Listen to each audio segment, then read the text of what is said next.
Hello guys, कैसे हैं आप लोग। उम्मीद करता हूँ आप सभी स्वस्थ होंगे और आप सभी की अच्छे से पढ़ाई चल रही होगी और आप सभी ने दीपावली को बहुत ही अच्छे से एंजॉय किया होगा।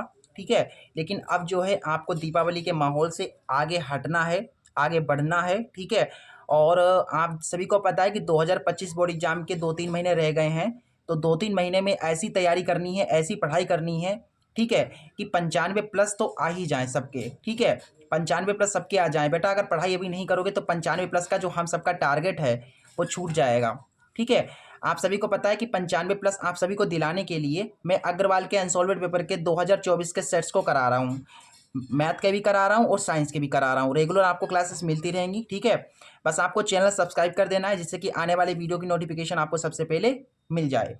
चलिए बेटा स्टार्ट करते हैं। क्लास 10th मैथमेटिक्स का जो सेट 2 HW है वो मैं करा रहा था आपको। ठीक है। देखिए यहाँ पर 2024 का जो सेट 2 HW है इसके मैंने ऑब्जेक्टिव्स आपको करा दिए थे। इस वीडियो में हम इसके जो 2 4 6 नंबर वाले क्वेश्चन हैं इन्हें सॉल्व करने वाले हैं। बेटा जो क्वेश्चन आपको दिख रहे हैं बहुत ही ज़्यादा इंपॉर्टेंट है, कई बार बोर्ड एग्जाम में पूछे गए हैं। तो ये मत मतलब सवाल उठाना कि ये इंपॉर्टेंट है कि नहीं, बहुत ही ज़्यादा इंपॉर्टेंट है। ठीक है। चलो स्टार्ट करते हैं। तो वीडियो को कर दो लाइक क्योंकि बाद में आप भूल जाते हो, और अपने फ्रेंड्स के पास इस वीडियो को शेयर जरूर कर दीजिएगा बेटा। ठीक है। चलिए स्टार्ट करते हैं। हमारा जो क्वेश्चन नंबर पहला है, 2 नंबर में प्रश्न है। कह रहा है कि सिद्ध कीजिए कि अंडर रूट 2 एक अपरिमेय संख्या है। बेटा अंडर रूट 2 के स्थान पर अंडर रूट 5 भी दे सकता है, अंडर रूट 7 भी दे सकता है, लेकिन मैं जो प्रोसेस बताऊंगा सेम ही होगा। ठीक है। चलिए करते हैं इस क्वेश्चन को सॉल्व। पहला क्वेश्चन है, अपरिमेय संख्या सिद्ध करना है। बहुत ही बढ़िया क्वेश्चन है क्योंकि बेटा ये जो क्वेश्चन है बहुत बार नहीं, कई बार, हर बार ये क्वेश्चन पूछा जाता है। आप 2025 में बोर्ड एग्जाम दोगे ना, तो ये जो प्रश्न है ये 100% आएगा। गारंटी से कहता हूँ 100% ये प्रश्न आएगा। ठीक है। चलिए क्वेश्चन है, कह रहा है कि सिद्ध कीजिए कि अंडर रूट 2 एक अपरिमेय संख्या है। मैंने क्वेश्चन उतारा है जिससे कि बेहतर समझ में आए। अंडर रूट 2 के स्थान पर 5 भी दे सकता है, 7 भी दे सकता है। ठीक है। उसमें कोई दिक्कत वाली बात नहीं है। जो प्रोसेस बताऊंगा वही आपको लगाना है। कभी भी अपरिमेय संख्या सिद्ध करना हो आपको तो पहले परिमेय संख्या उसे मान लो, पहला स्टेप ये रहेगा। ठीक है। तो क्या करेंगे हम इसे, बताओ। हम इसे मानेंगे। हम क्या करेंगे, मानेंगे। माना कि अंडर रूट 2 एक, हमें अपरिमेय सिद्ध करना है तो परिमेय मान लेंगे, परिमेय संख्या है। ठीक है। मैंने क्या किया, इसे परिमेय संख्या मान लिया। अगर अंडर रूट दो एक परिमेय संख्या है तो हम ये कह सकते हैं कि जो अंडर रूट 2 है ये ए बटा बी के बराबर होगी, मतलब अंश बटा हर में होगी। भाई भाई परिमेय संख्या है तो अंश बटा हर में होनी चाहिए। ठीक है। ए बटा बी के बराबर होनी चाहिए। अच्छा ए बी क्या है, ए बी आपके हैं पूर्णांक। ऐसे लिख दो कि जहां ए और वी पूर्णांक हैं, जो जो मैं लिख रहा हूं आपको वैसे ही ये क्वेश्चन करना है। ठीक है। नहीं तो पूरे नंबर आपको नहीं मिलेंगे, याद रखिएगा। अब यहां पर आपको करना क्या है, इसे थोड़ा सा सरल करना है। देखो यहां पर इसके बट्टे में कुछ नहीं तो 1 होगा। ए की गुणा 1 से हो जाएगी तो आ जाएगा यहां पर ए। अंडर रूट 2 की बी से गुणा हो जाएगी तो हो जाएगा अंडर रूट 2 वी।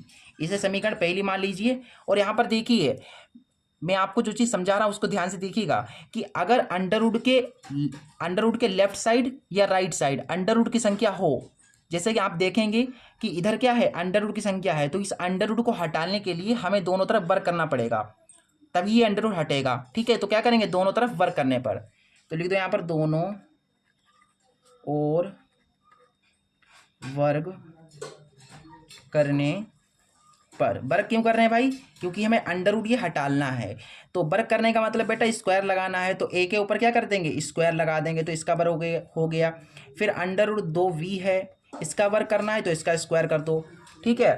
अब देखो भाई, अब यहाँ पर देखो ए स्क्वायर, इसके स्क्वायर से रूट कट गया तो केवल बचा 2 यहाँ पर, और स्क्वायर जो है इस पर भी था और बी के ऊपर भी है तो बी के ऊपर भी लगा देंगे। अब यहाँ पर देखो, अब यहाँ पर देखने वाली बात है कि जो 2 है ये गुणा में है तो इधर बटे में आ जाएगा, यानी कि ए स्क्वायर बटा 2 हो जाएगा। अब इसका मतलब ये है कि जो ए स्क्वायर है वो किससे विभाजित है, 2 से विभाजित है। तो ऐसे करके लिख दो कि चूंकि ए स्क्वायर 2 से विभाजित है, विभाजित का मतलब इसका भाग हो जाएगा, विभाजित है।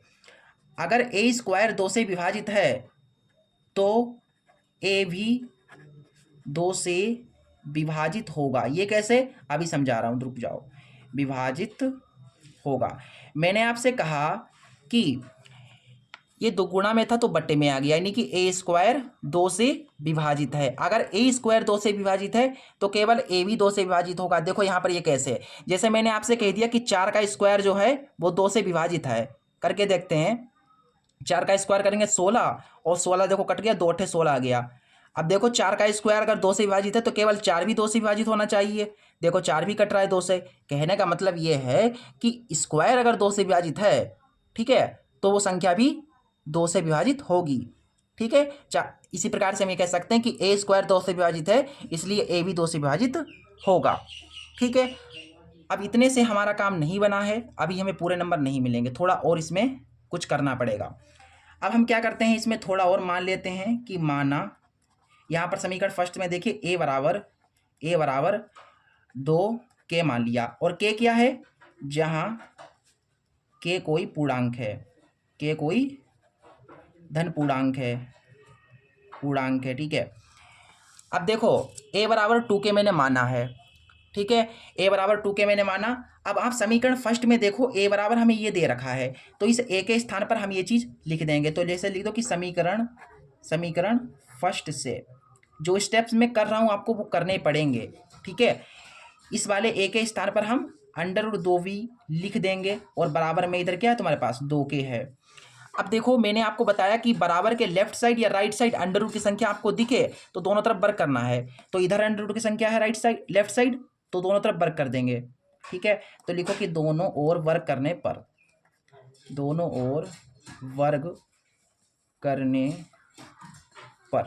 तो भाई देखो इधर हम क्या करेंगे, वर्क कर देंगे। √2 भी है, इसके ऊपर वर्ग, और ये 2 के है, इसके ऊपर भी वर्ग। अब वर्क करो, देखो स्क्वायर से रूट कट गया, केवल बचा 2, और बी के ऊपर भी स्क्वायर है तो लगा दो फटाफट। 2 का स्क्वायर 2 दूना 4, के का स्क्वायर। अब ये चीज़ देखो कट जाएगी, 2 दूना 4, ठीक है। तो क्या बचा हमारे पास, बी स्क्वायर बराबर 2 के स्क्वायर। अब यहाँ पर देखो ये 2 गुणा में है तो ये बटे में आ जाएगा, यानी कि ऐसे लिखो कि चूंकि बी स्क्वायर 2 से विभाजित है, ये वाला देखो 2 से विभाजित है कि नहीं, क्योंकि ये गुणा में है तो बट्टे में आ जाएगा। इसका मतलब बी स्क्वायर 2 से विभाजित है।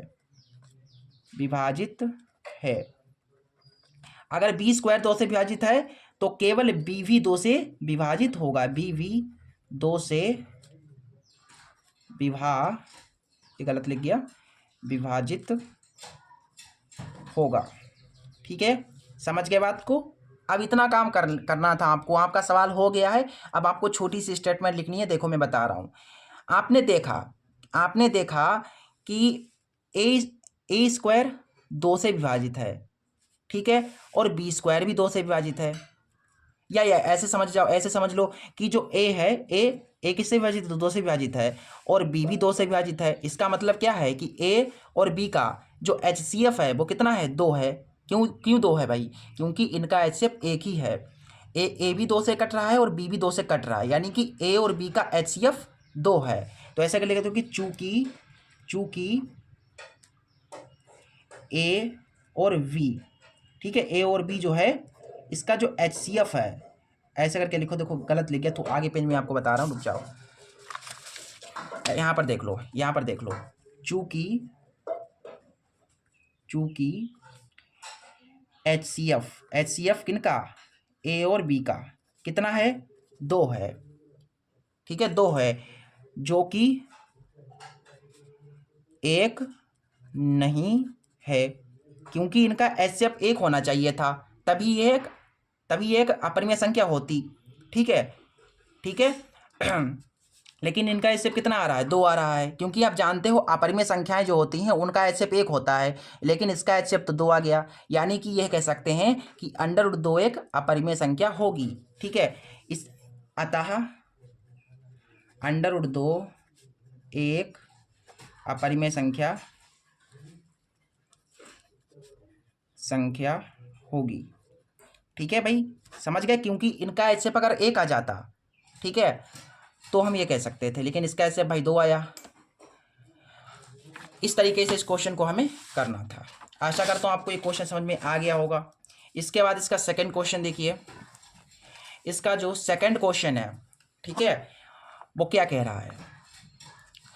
सेकंड क्वेश्चन 2 नंबर में है, कह रहा है कि सिद्ध कीजिए 1 प्लस सेक ए अपॉन सेक ए बराबर साइन स्क्वायर ए अपॉन 1 माइनस को से होगा। 2 नंबर का ये क्वेश्चन है हमारा। 2 नंबर का ये क्वेश्चन है, हमें सिद्ध करना है ये क्वेश्चन में। चलिए भाई आ जाइए इस क्वेश्चन पे। क्वेश्चन नंबर 2 है बेटा। क्या दे रखा है हमें, हमें सिद्ध करना है कि 1 प्लस सेक ए अपॉन सेक ए, ये यहाँ पर 1 है, बराबर होगा साइन स्क्वायर ए वटा 1 माइनस कोस। बेटा स्पीड में थोड़ा वीडियो को अगर आप देखना चाहें तो 2 गुना यानी कि 2x पर देख लो, 2 गुना 1.5 गुना ऐसे करके वीडियो देख सकते हैं अगर आपको धीरे धीमी वीडियो लग रही हो, क्योंकि मैं थोड़ा धीरे समझाता हूँ जिससे कि सभी बच्चों को समझ में आ जाए। ठीक है, और आपको जो क्वेश्चन आ रहा हो उसे स्किप कर दीजिए, अगला क्वेश्चन देख लीजिए। ठीक है, टाइम वेस्ट मत कीजिए। आपको आ रहा है क्वेश्चन तो उसको स्किप करके दूसरा क्वेश्चन देख लो। चलिए, क्योंकि मैं आपका टाइम वेस्ट नहीं करना चाहता हूँ। ठीक है, हमें ये वाला जो LHS है इस RHS के बराबर दिखाना है। यहाँ पर सबसे पहले क्या करेंगे, हम इस LHS को ले लेंगे। ठीक है, टेकिंग LHS। चलिए भाई इस LHS को लेंगे और इस RHS के बराबर दिखाने की कोशिश करेंगे। LHS हमारे पास है 1 प्लस सेक ए अपॉन सेक ए, ये चीज़ है। देखो यहाँ पर, तो देखो यहाँ पर 1 है। ठीक, इस सेक को आप कैसे लिख सकते हो, लिख सकते हो आप 1 अपॉन कॉस, 1 अपॉन कॉस से लिख सकते हो। इस वाले सेक को भी ऐसे लिख दो कि 1 अपॉन कॉस से। ठीक है, ऐसे लिख दिया मैंने भाई। इसके बाद देखो, इसके बट्टे में कुछ नहीं तो 1 होगा। 1 की गुणा 1 से हो जाएगी तो 1 आ जाएगा। कोस की गुणा 1 से होगी तो आ जाएगा कोस ए। तिरछी गुणा हुई है तो आमने सामने भी करा दो। कोस की 1 से गुणा होगी तो आ जाएगा कोस है। और बट्टे में तुम्हारा कितना है, बट्टे में तुम्हारा 1 अपॉन कोस है, 1 अपॉन कोस है। अब ये चीज़ जो है कट गई तो हमें क्या मिला यहाँ पर, हमें क्या मिला भाई, देखो यहाँ से 1 प्लस कोस ए ये मिला, हमें ये मिला। हमने इस LHS को सॉल्व किए बेटा तो हमको ये मिल गया, लेकिन ये वाला जो है इसके बराबर नहीं है। अब इसको हम ये जो है इसको हम इसके जैसा नहीं दिखा सकते हैं, तो आया बराबर नहीं। तो ऐसा करते हैं, इस RHS को ले लेते हैं। अब RHS को लूँगा मैं और वो भी ही आ गया तो सिद्ध हो जाएगा फिर, क्योंकि मैं इसको ले रहा हूँ तो हमें ये मिल रहा है, और इसको लूँगा और सोल्व करूँगा और फिर मुझे यही मिल जाएगा, यानी कि हमारा सही सिद्ध हो जाएगा, क्योंकि दोनों बराबर आ रहे हैं। ठीक है, चलिए अब हम क्या करते हैं, इस RHS को लेते हैं। टेकिंग RHS तुम्हारे पास क्या है, RHS है sine square upon 1 minus cos है, साइन स्क्वायर ए अपॉन 1 माइनस कोस है। देखो बेटा साइन स्क्वायर ए का जो फॉर्मूला होता है वो आपको पता होना चाहिए। साइन स्क्वायर ए बराबर होता है 1 माइनस कोस स्क्वायर ए। तो इसके स्थान पर हम लिख देंगे ये 1 माइनस कोस स्क्वायर ए, और बट्टे में तुम्हारे पास क्या है, 1 माइनस कोस है। इसका स्क्वायर कर देंगे तो कोई मान में फर्क नहीं पड़ेगा। तो यहाँ से हो गया ए स्क्वायर माइनस बी स्क्वायर। किसका फॉर्मूला होता है, ए प्लस बी, ए माइनस बी। तो पहले एक बार इसको लिखेंगे प्लस में। ठीक है, ए प्लस वी हो गया, फिर ए माइनस वी। ए यहाँ पर 1 माना है और बी को मैंने कोस मान लिया है, और नीचे तुम्हारे पास क्या है, 1 माइनस कोस ए है। अब ये चीज़ देखो कट गई तो हमें क्या मिल गया, 1 प्लस कोस ए मिला। अब यहाँ पर बेटा देखो, मैंने इस LHS को लिया था तो मुझे मिला था 1 प्लस कोस ए। उसके बाद मैंने RHS को लिया और मुझे फिर से 1 प्लस कोस ए ही मिला। मतलब दोनों को सोल्व करने पर मुझे एक ही चीज़ मिल रही है, यानी कि हम कह सकते हैं कि जो LHS है वो RHS के बराबर है। तो ऐसा लगे, तो इसलिए LHS बराबर RHS है, अतः ये सिद्ध हो गया है, दोनों पक्ष बराबर हैं। हमें क्या सिद्ध करना था, हमें ये सिद्ध करना था कि दोनों पक्ष बराबर होंगे, बस हो गया सिद्ध। तो लिख दो कि सिद्ध हुआ। ठीक है, ऐसे करना था इस क्वेश्चन को। चलिए इसके बाद इसका नेक्स्ट क्वेश्चन देखिए। क्वेश्चन नंबर तीसरा कह रहा है कि 21 सेंटीमीटर त्रिज्या वाले एक वृत्त की कोई जीवा केंद्र पर एक समकोण आंतरित करती है, संगत लघु वृत्तखंड का क्षेत्रफल ज्ञात कीजिए। ठीक है, ये क्वेश्चन वैसे तो आपने किया होगा, ठीक है, कई बार क्वेश्चन ही किया होगा, मैंने कराया भी है, जब मैं प्रश्नावली मैंने पढ़ाई थी तो मैंने ये क्वेश्चन कराया था। इसमें 21 सेंटीमीटर त्रिज्या का आपको एक वृत्त खींचना है, एक वृत्त है भाई, ठीक है, इसकी त्रिज्या कितनी है, 21 सेंटीमीटर त्रिज्या है, 21 सेंटीमीटर त्रिज्या है। इसकी एक जीवा है, वो समकोण आंतरित कर रही है केंद्र पर, ठीक है, यानी कि इसकी एक जीवा ऐसे करके बना दो, ये मैंने जीवा बना दी। ये जो जीवा है इस केंद्र पर क्या कर रही है, एक समकोण बना रही है, ठीक है, समकोण आंतरित कर रही है। तो संगत लघु वृत्तखंड का क्षेत्रफल ज्ञात कीजिए। ये जो संगत लघु वृत्तखंड, तो लघु वृत्तखंड तुम्हारा ये वाला है, हमें ये निकालना है पार्ट, हमें इसका क्षेत्रफल ज्ञात करना है बेटा, ठीक है। चलो, ये जो जीवा है बेटा, ये कितने डिग्री का कोण बना रही है, इसके साथ बना रही है 90 डिग्री का कोण, ठीक है, कितने डिग्री का, 90 डिग्री का कोण बना रही है। चलो ये जो हरा हरा है, हमें ये पार्ट निकालना है, संगत लघु वृत्तखंड का क्षेत्रफल निकालना है। तो ऐसा करके लिख दो कि जो त्रिज्या हमें दे रखी है, सबसे पहले तो भाई त्रिज्या दे रखी है हमें, आर दे रखी है 21 सेंटीमीटर, और कोण दे रखा है, कोण कितना दे रखा है, समकोण यानी 90 डिग्री, कोण हमें 90 डिग्री दे रखा है। चलिए, हमें क्या निकालना है, हमें निकालना है संगत लघु वृत्तखंड का क्षेत्रफल, हमें ये चीज़ निकालनी है बेटा। तो संगत लघु वृत्तखंड का क्षेत्रफल निकालने का मैंने आपको एक फार्मूला बताया था, क्या था फार्मूला, थीटा बटा 360 pi r square minus 1/2 r square sine theta. ये मैंने आपको फार्मूला बताया था संगत लघु वृत्तखंड का क्षेत्रफल निकालने का। अब इसका यूज़ करते हैं। चलिए देखो, यहाँ पर थीटा कितना है, 90 है, तो 90 लिख दो, और बट्टा में 360 है, ठीक है, और बेटा आर स्क्वायर, और आर स्क्वायर आप मानों को रखना चाहें तो अभी से रख दें, और पाई के स्थान पर आपको रखना है 22/7, आर के स्थान पर आपको कितना रखना है, 21 स्क्वायर है बेटा, स्क्वायर लगा देंगे, फिर माइनस का 1/2 है, फिर आर है, तो आर कितना है बेटा, 21 है, स्क्वायर में है तो स्क्वायर में लिखेंगे, साइन है, उसके बाद थीटा तुम्हारा 90 डिग्री है, ठीक है। अब बेटा देखो, यहाँ से 21 का स्क्वायर कॉमन है, इस चीज़ को हम कॉमन में निकाल लेते हैं। यहाँ से देखो ये कट गया, तो बचा यहाँ पर कितना, 9 कम 9, 9 चौके 36, यानी 1/4 बचा, और ये 22/7 है, माइनस 1/2, ये चीज़ तो चली गई, केवल साइन 90 बचा, और साइन 90 का मान होता है बेटा 1, ठीक है।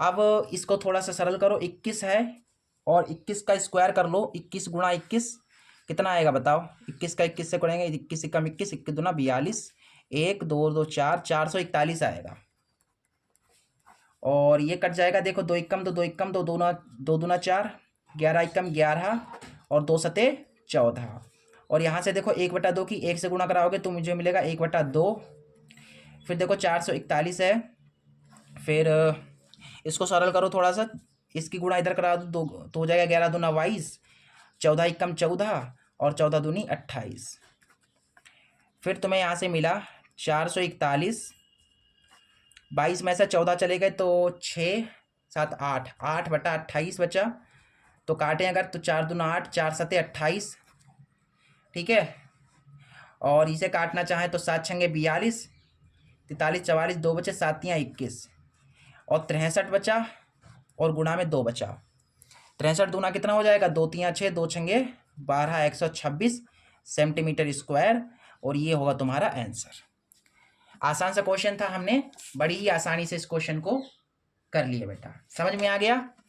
चलो इसके बाद इसका नेक्स्ट क्वेश्चन देखिए बेटा, अगला क्वेश्चन जो तीसरा है, सॉरी चौथा क्वेश्चन नंबर है, चौथा क्वेश्चन नंबर कह रहा है 2 नंबर में है, कह रहा है कि निम्नलिखित आंकड़ों का बहुलक ज्ञात कीजिए, वर्ग अंतराल दे रखी है, बारंबारता दे रखी है, हमें बहुलक निकालना है। बहुत बढ़िया क्वेश्चन है, और बहुलक निकालने के लिए बोर्ड एग्जाम में हर बार एक प्रश्न आता है, ठीक है। तो बहुलक निकालना, माध्य निकालना और माध्यक निकालना आपको आना चाहिए। सबसे पहले इसमें हमें दे रखी है वर्ग अंतराल, क्या दे रखी है बेटा, वर्ग अंतराल, और इसके बाद हमें बारंबारता दे रखी है। चलिए मैं आपको इतना आसान बताऊंगा बहुलक निकालना, बहुत ही ज़्यादा आसान। देखो वर्ग अंतराल हमको दे रखी है बेटा 15 से लेकर के 20, 20 से लेकर के 25, ठीक है, 25 से लेकर के 30 और 30 से लेकर के 35, 35 से लेकर के 40 और 40 से लेकर के 45। ये कुछ आपकी जो है अंतराल, वर्ग अंतराल दे रखी है, ठीक है। और इसके बाद हमें बारंबारता दे रखी है 3, 8, 9, 10, 3 और 2। बेटा क्वेश्चन जो है आप अपने अनसॉल्वड पेपर में देखिए, ठीक है। मैंने बिल्कुल क्वेश्चन को उतार लिया है, जो क्वेश्चन दिया गया था उसको उतार लिया है। इस क्वेश्चन में बेटा हमें क्या करना है बताओ, हमें निकालना है बहुलक। हमें क्या करना है, हमें निकालना है बहुलक। इस अंतराल का बहुलक कितना होगा, ठीक है। चलिए सबसे पहले तो बहुलक निकालने का सूत्र आपको पता होना चाहिए।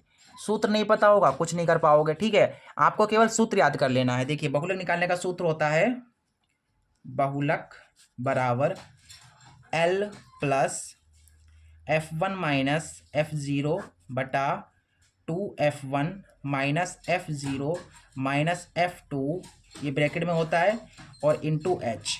ये तुम्हारा होता है फार्मूला बहुलक निकालने का। इसमें तुम्हें किन किन की जरूरत पड़ेगी भाई, किन किन चीज़ों की जरूरत पड़ेगी आपको? L पता होना चाहिए, H, F1, F0 और F2। ये चीज़ें हमें कहाँ से मिलेंगी, हमें इस सारणी से देख करके मिल जाएंगी। देखो सबसे पहले आपको निकालना होगा बेटा F1।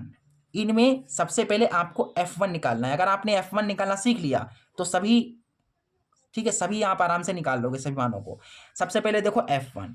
बेटा F1 क्या होता है, अंतराल के सामने वाला होता है F, अंतराल के सामने F होता है। इस F में सबसे बड़ा कौन है, इस F में सबसे बड़ा है 10, यानी कि जो सबसे बड़ा है वही आपका होगा F1। और F1 के ऊपर वाला होता है F0, F1 के नीचे वाला होता है F2, और इस F1 के सामने वाला होता है बेटा L।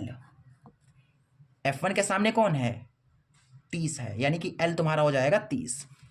F1 तुम्हारा 10 आ गया बेटा, F0 तुम्हारा आ गया यहाँ से 9, और F2 आ गया तुम्हारा 3, और L तुम्हारा आ गया यहाँ पर 30। और क्या बचा है भाई, H बचा है। तो बेटा H क्या होता है, H होता है अंतर। तो बताओ इस अंतराल में कितने का अंतर है। देखो 15 में हमने 5 जोड़े तो 20 मिला, फिर 20 में 5 जोड़े तो 25 मिला, 25 में 5 जोड़ा 30 मिला। या ऐसे समझो, इसमें से किसी भी अंतराल को उठा लो, इसमें से किसी वर्ग को उठा लो। मैंने जैसे इसको उठा लिया तो 45 में से 40 गए, कितने बचे 5, 40 में से 35 गए 5, यानी कि अंतर तुम्हारा जो है 5 का है। चलिए इन मानों को इसमें रख दीजिए, सॉल्व कर दीजिए, बहुलक निकल आएगा। देखिए कितना आसान है। और उसके बाद मैंने, आप देखिए मैंने माध्य, माध्यक और बहुलक तीनों को एक वीडियो में समझाया है, बहुत अच्छे तरीके से समझाया है, बहुत ईजी तरीके से, जैसे अभी मैंने बता रहा हूँ वैसे ही आपको बताया है। अगर आपको वो वीडियो नहीं मिली, आपने देखी हैं, ठीक है, तो लिंक आपको डिस्क्रिप्शन में दे दूंगा मैं, फिर आप देख लीजिएगा, ठीक है। चलो सबसे पहले देखो L कितना है तुम्हारे पास, 30 है। इसके बाद F1 बेटा, F1 तुम्हारे पास 10 है, माइनस F0 9 है, बटा में है 2 F1 तुम्हारे का 10 है, फिर माइनस F0 कितना है, F0 आपका 9 है, माइनस F2 तुम्हारा 3 है, और इंटू H तुम्हारा 5 है। चलिए इसे सरल करते हैं फटाफट। 30 प्लस 10 में से 9 गया, बचा 1, 2 दशामलव 20 में से 9 चले गए 11 बचे, 11 में से 3 चले गए 8 बचे, और गुणा में तुम्हारा 5 है। फिर यहाँ पर 30, 5 कम 5 बटा 8, यहाँ से देखो बटे में कुछ नहीं तो 1, इसकी इधर ऐसे करा दो, 8 3 24, और 5 कम 5, 8 कम 8, तो मुझे मिल गया यहाँ से 245 बटा 8। भाग दोगे तो कितना आएगा, देखो 8 3 24 और 8 छंगे 48, 30.6 लगभग आपका जो है बहुलक आ जाएगा। तो बहुलक बेटा कितना आ गया, बहुलक जो है तुम्हारा आ गया 30.625। 245 को 8 से भाग दोगे तो ये हमको मिल जाएगा। बहुलक आराम से निकाल लिया, मैंने आपको समझा दिया। इसमें कुछ नहीं है, आपको F1 F0 F2 L और H निकालना आना चाहिए। F1 सबसे बड़ा वाला, F1 के ऊपर F0, F1 के नीचे F2, F1 के सामने वाला L, और अंतर आपको इनको घटा करके मिल जाएगा, ठीक है। चलो ये क्वेश्चन भी आराम से बन गया। इसके बाद इसका नेक्स्ट क्वेश्चन देखिए। अगला क्वेश्चन कह रहा है कि उस बिंदु के निर्देशांक ज्ञात कीजिए जो बिंदुओं, ये बिंदु है और ये बिंदु को जोड़ने वाले रेखाखंड को 3:1 के अनुपात में अंतः विभाजित करता है। अच्छा, हमें उस बिंदु के निर्देशांक ज्ञात करने हैं जो इन बिंदुओं को जोड़ने वाले रेखाखंड को 3:1 के अनुपात में अंतःविभाजित करता है। बहुत बढ़िया क्वेश्चन है, ये क्वेश्चन अक्सर पूछा जाता है। चैप्टर जो 7वां है आपका निर्देशांक ज्यामिति, ठीक है, कोऑर्डिनेट ज्योमेट्री, उसी से रिलेटेड क्वेश्चन है, ठीक है। शायद आप लोगों ने क्वेश्चन किया होगा।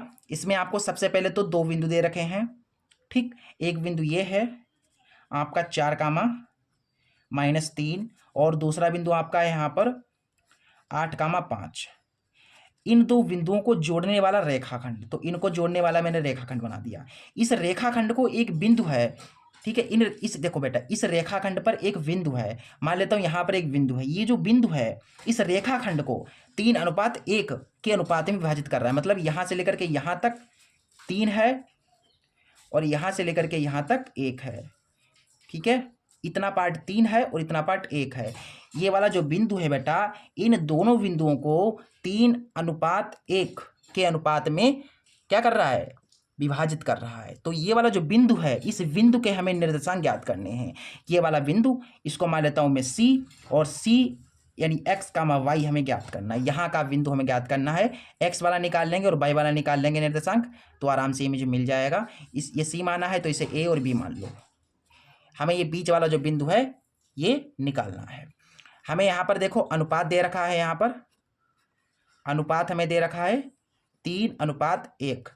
ये जो पहला वाला है ये है आपका M1, ठीक, M1, और दूसरा वाला जो अनुपात है वो है आपका M2, ठीक। अब M1 और M2 है और विभाजन कह रहा है, तो विभाजन सूत्र आपको लगाना अंतः विभाजन का। देखो उसमें बोला गया है कि अंतः विभाजित करता है, तो अंतः विभाजन का आपको सूत्र लगा देना है। क्या लगा देना है आपको, अंतः विभाजन का सूत्र। तो लिखो कि अंतः विभाजन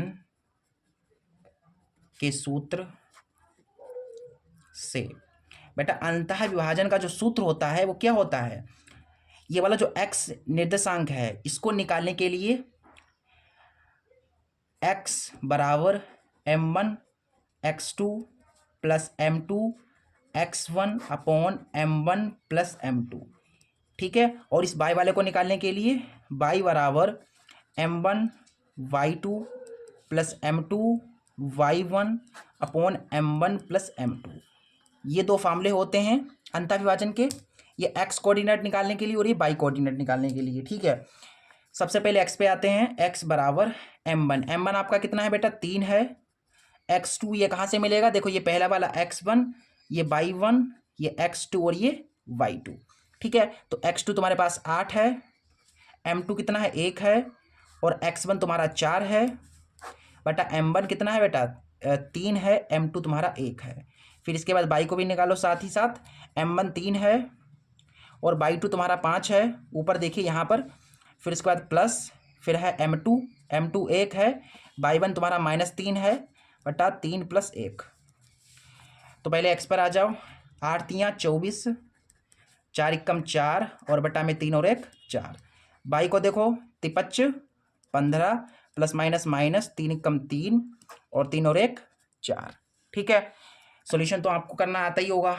24 में 4 जोड़ोगे तो हो जाएंगे 28 बटा में 4, 15 में से 3 गए तो बचे 12 बटा 4, 4 × 7 = 28 और 4 × 3 = 12। तो तुम्हें x मिल गया देखो 7 और y मिल गया मुझे 3।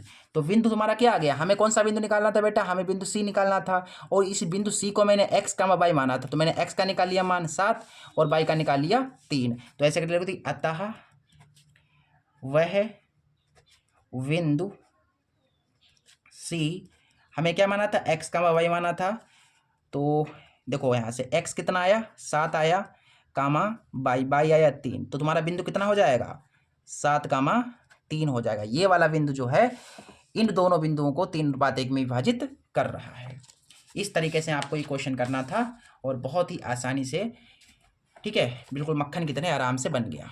इसके बाद इसका नेक्स्ट क्वेश्चन कह रहा है कि y के वे मान ज्ञात कीजिए जिनके लिए बिंदुओं 5, -3 और 13, y के बीच की दूरी 10 मात्रक है। ये क्वेश्चन बहुत बार पूछा गया है, one of the most important question है। Point to be noted, point note करके लिख लो, ये क्वेश्चन बहुत बहुत बहुत ज़्यादा इंपॉर्टेंट है। देखो यहाँ पर सबसे पहले तो बिंदु दे रखे हैं हमको दो। पहला बिंदु है यहाँ पर 5, -3 और एक दूसरा बिंदु दे रखा है हमें 13, y। इन दोनों बिंदुओं के बीच की दूरी, मतलब ये कि यहां से लेकर के यहां तक की दूरी जो है वो 10 मात्रक है। तो हमें ये वाला जो y है ये हमें ज्ञात करना है बेटा। ये a मान लो, इसे b मान लो। हमें बीच की दूरी देखो दी गई है 10, तो बीच की दूरी का फॉर्मूला लगा देंगे। तो ऐसा करके लिखो कि बीच की दूरी सूत्र से, बीच की दूरी की बात करी गई है तो बीच की दूरी का हम सूत्र लगा देंगे इसमें और हमारा काम हो जाएगा। देखो फॉर्मूला होता है बीच की दूरी बराबर अंडर रूट के अंदर x2 - x1 का whole square plus y2 - y1 का होल स्क्वायर। तो देखो दूरी हमको दे रखी है 10, तो इसके स्थान पर लिखेंगे 10, फिर है अंडर रूट, फिर है x2। तो ये भैया पहला x1, फिर y1 और ये x2 और ये वाला y2। x2 तुम्हारे पास है 13, x1 तुम्हारे पास है 5। फिर इसके बाद y2 कितना है, y है, y1 तुम्हारा -3 है और ये माइनस हो जाएगा प्लस।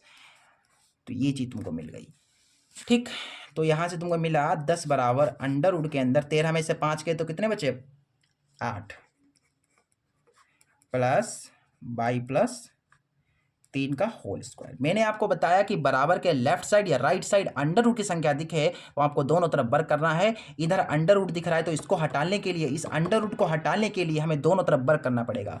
तो लिख दो यहाँ कि दोनों ओर वर्क करने पर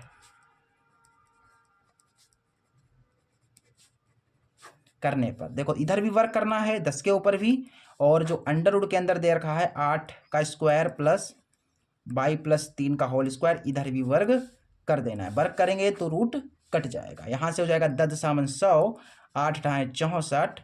और यहाँ से देखो ये a प्लस बी के होल स्क्वायर में टूट जाएगा। देखो ये a है और ये b मान लो इसको, ठीक है। a प्लस b का होल स्क्वायर क्या होता है, a स्क्वायर। a तुम्हारा y है तो पहले y का स्क्वायर प्लस b स्क्वायर यानी कि 3 का स्क्वायर प्लस 2ab, 2a और v। देखो 10×100, 64 में यहाँ से 3 × 9 हो जाएगा ना। देखो यहाँ से 3 × 9 और 2 × 6y। तो सिंपली हमें मिल गया 64 × 9 = 73 plus y square plus 6y। इस 73 को, ये प्लस का है तो इधर आएगा, जब 95 जब हम इसका करेंगे तो हो जाएगा माइनस का, मतलब चिन्ह बदल जाएंगे और हमें मिल गया y स्क्वायर प्लस 6y, ठीक है। 100 में से 73 चलेगा तो बच्चे आपके पास 27, y स्क्वायर प्लस का 6y, ठीक। अब क्या करोगे भाई, अब आप ऐसा करो, इस वाले को इधर लिख लो, y स्क्वायर प्लस का 6y और ये प्लस का 27 है और बराबर में 0, सॉरी माइनस का 27 है क्योंकि बराबर के हम इधर ले आए हैं ना, क्योंकि बराबर में 0 पहुंच गया इसलिए 75 में चिन्ह बदल गए। अब यहाँ पर आपको ऐसी दो संख्याएं सोचनी है जिनकी गुणा करें तो 27 आए, जिन्हें जोड़े घटाएं तो 6 आए, मतलब इसका गुणनखंड करना है आपको। तो संख्या हो जाएंगी आपको 9 और 3, क्योंकि 9 और 3 की गुणा कराओगे 27, 9 में से 3 जाएंगे 6 बचेंगे। तो संख्याएं जो आपने सोची हैं उसको यहाँ पर लिख दो। आपने 9 सोचा और 3 सोचा, बाई में सब कुछ है तो बाई में लिखना पड़ेगा। हमें 6 चाहिए तो यहाँ पर घटाना लगाना पड़ेगा क्योंकि 9 से 3 तभी जाएंगे। फिर यहाँ पर है तुम्हारे पास 27 बराबर 0। यहाँ से तुम्हारे पास कॉमन क्या है, बाई कॉमन है, ठीक। यहाँ से कॉमन तुम्हारे पास क्या है, 3 कॉमन है, ठीक। अब आ जाओ थोड़ा आगे, देखो इसे थोड़ा आगे सॉल्व करते हैं। बस आपका y का मान निकल आया है, तो ये कॉमन वाले को एक साथ लिख लेंगे पहले तो, ठीक है। कॉमन वाले को एक साथ लिखते हैं और ये 2 बार है, y + 9 2 बार है तो उसको एक बार लिख लिया। पहले हम क्या करेंगे, इसको 0 को डालेंगे, ठीक है। तो ऐसे लिखो कि जब y - 3 बराबर 0 डालते हैं हम तो मुझे मिलता है y बराबर 3। जब y + 9 को हम डालते हैं 0 के बराबर तो y बराबर मुझे मिलता है -9। तो y के मान हो गए अतः y का मान क्या आया, 9 आया और यहाँ से y का मान क्या आ गया, ऐसे लिख दो कि अतः y बराबर -9, 3 हो सकता है, मतलब -9 भी हो सकता है और 3 भी हो सकता है, मतलब y के 2 मान होंगे, -9 भी सही है और 3 भी सही है। y बराबर -9, y बराबर 3, दोनों ही सही है। ठीक है, इस तरीके से ये क्वेश्चन भी आराम से बन गया। ठीक है, इसमें कोई समस्या हुई, कोई दिक्कत हुई नहीं हुई।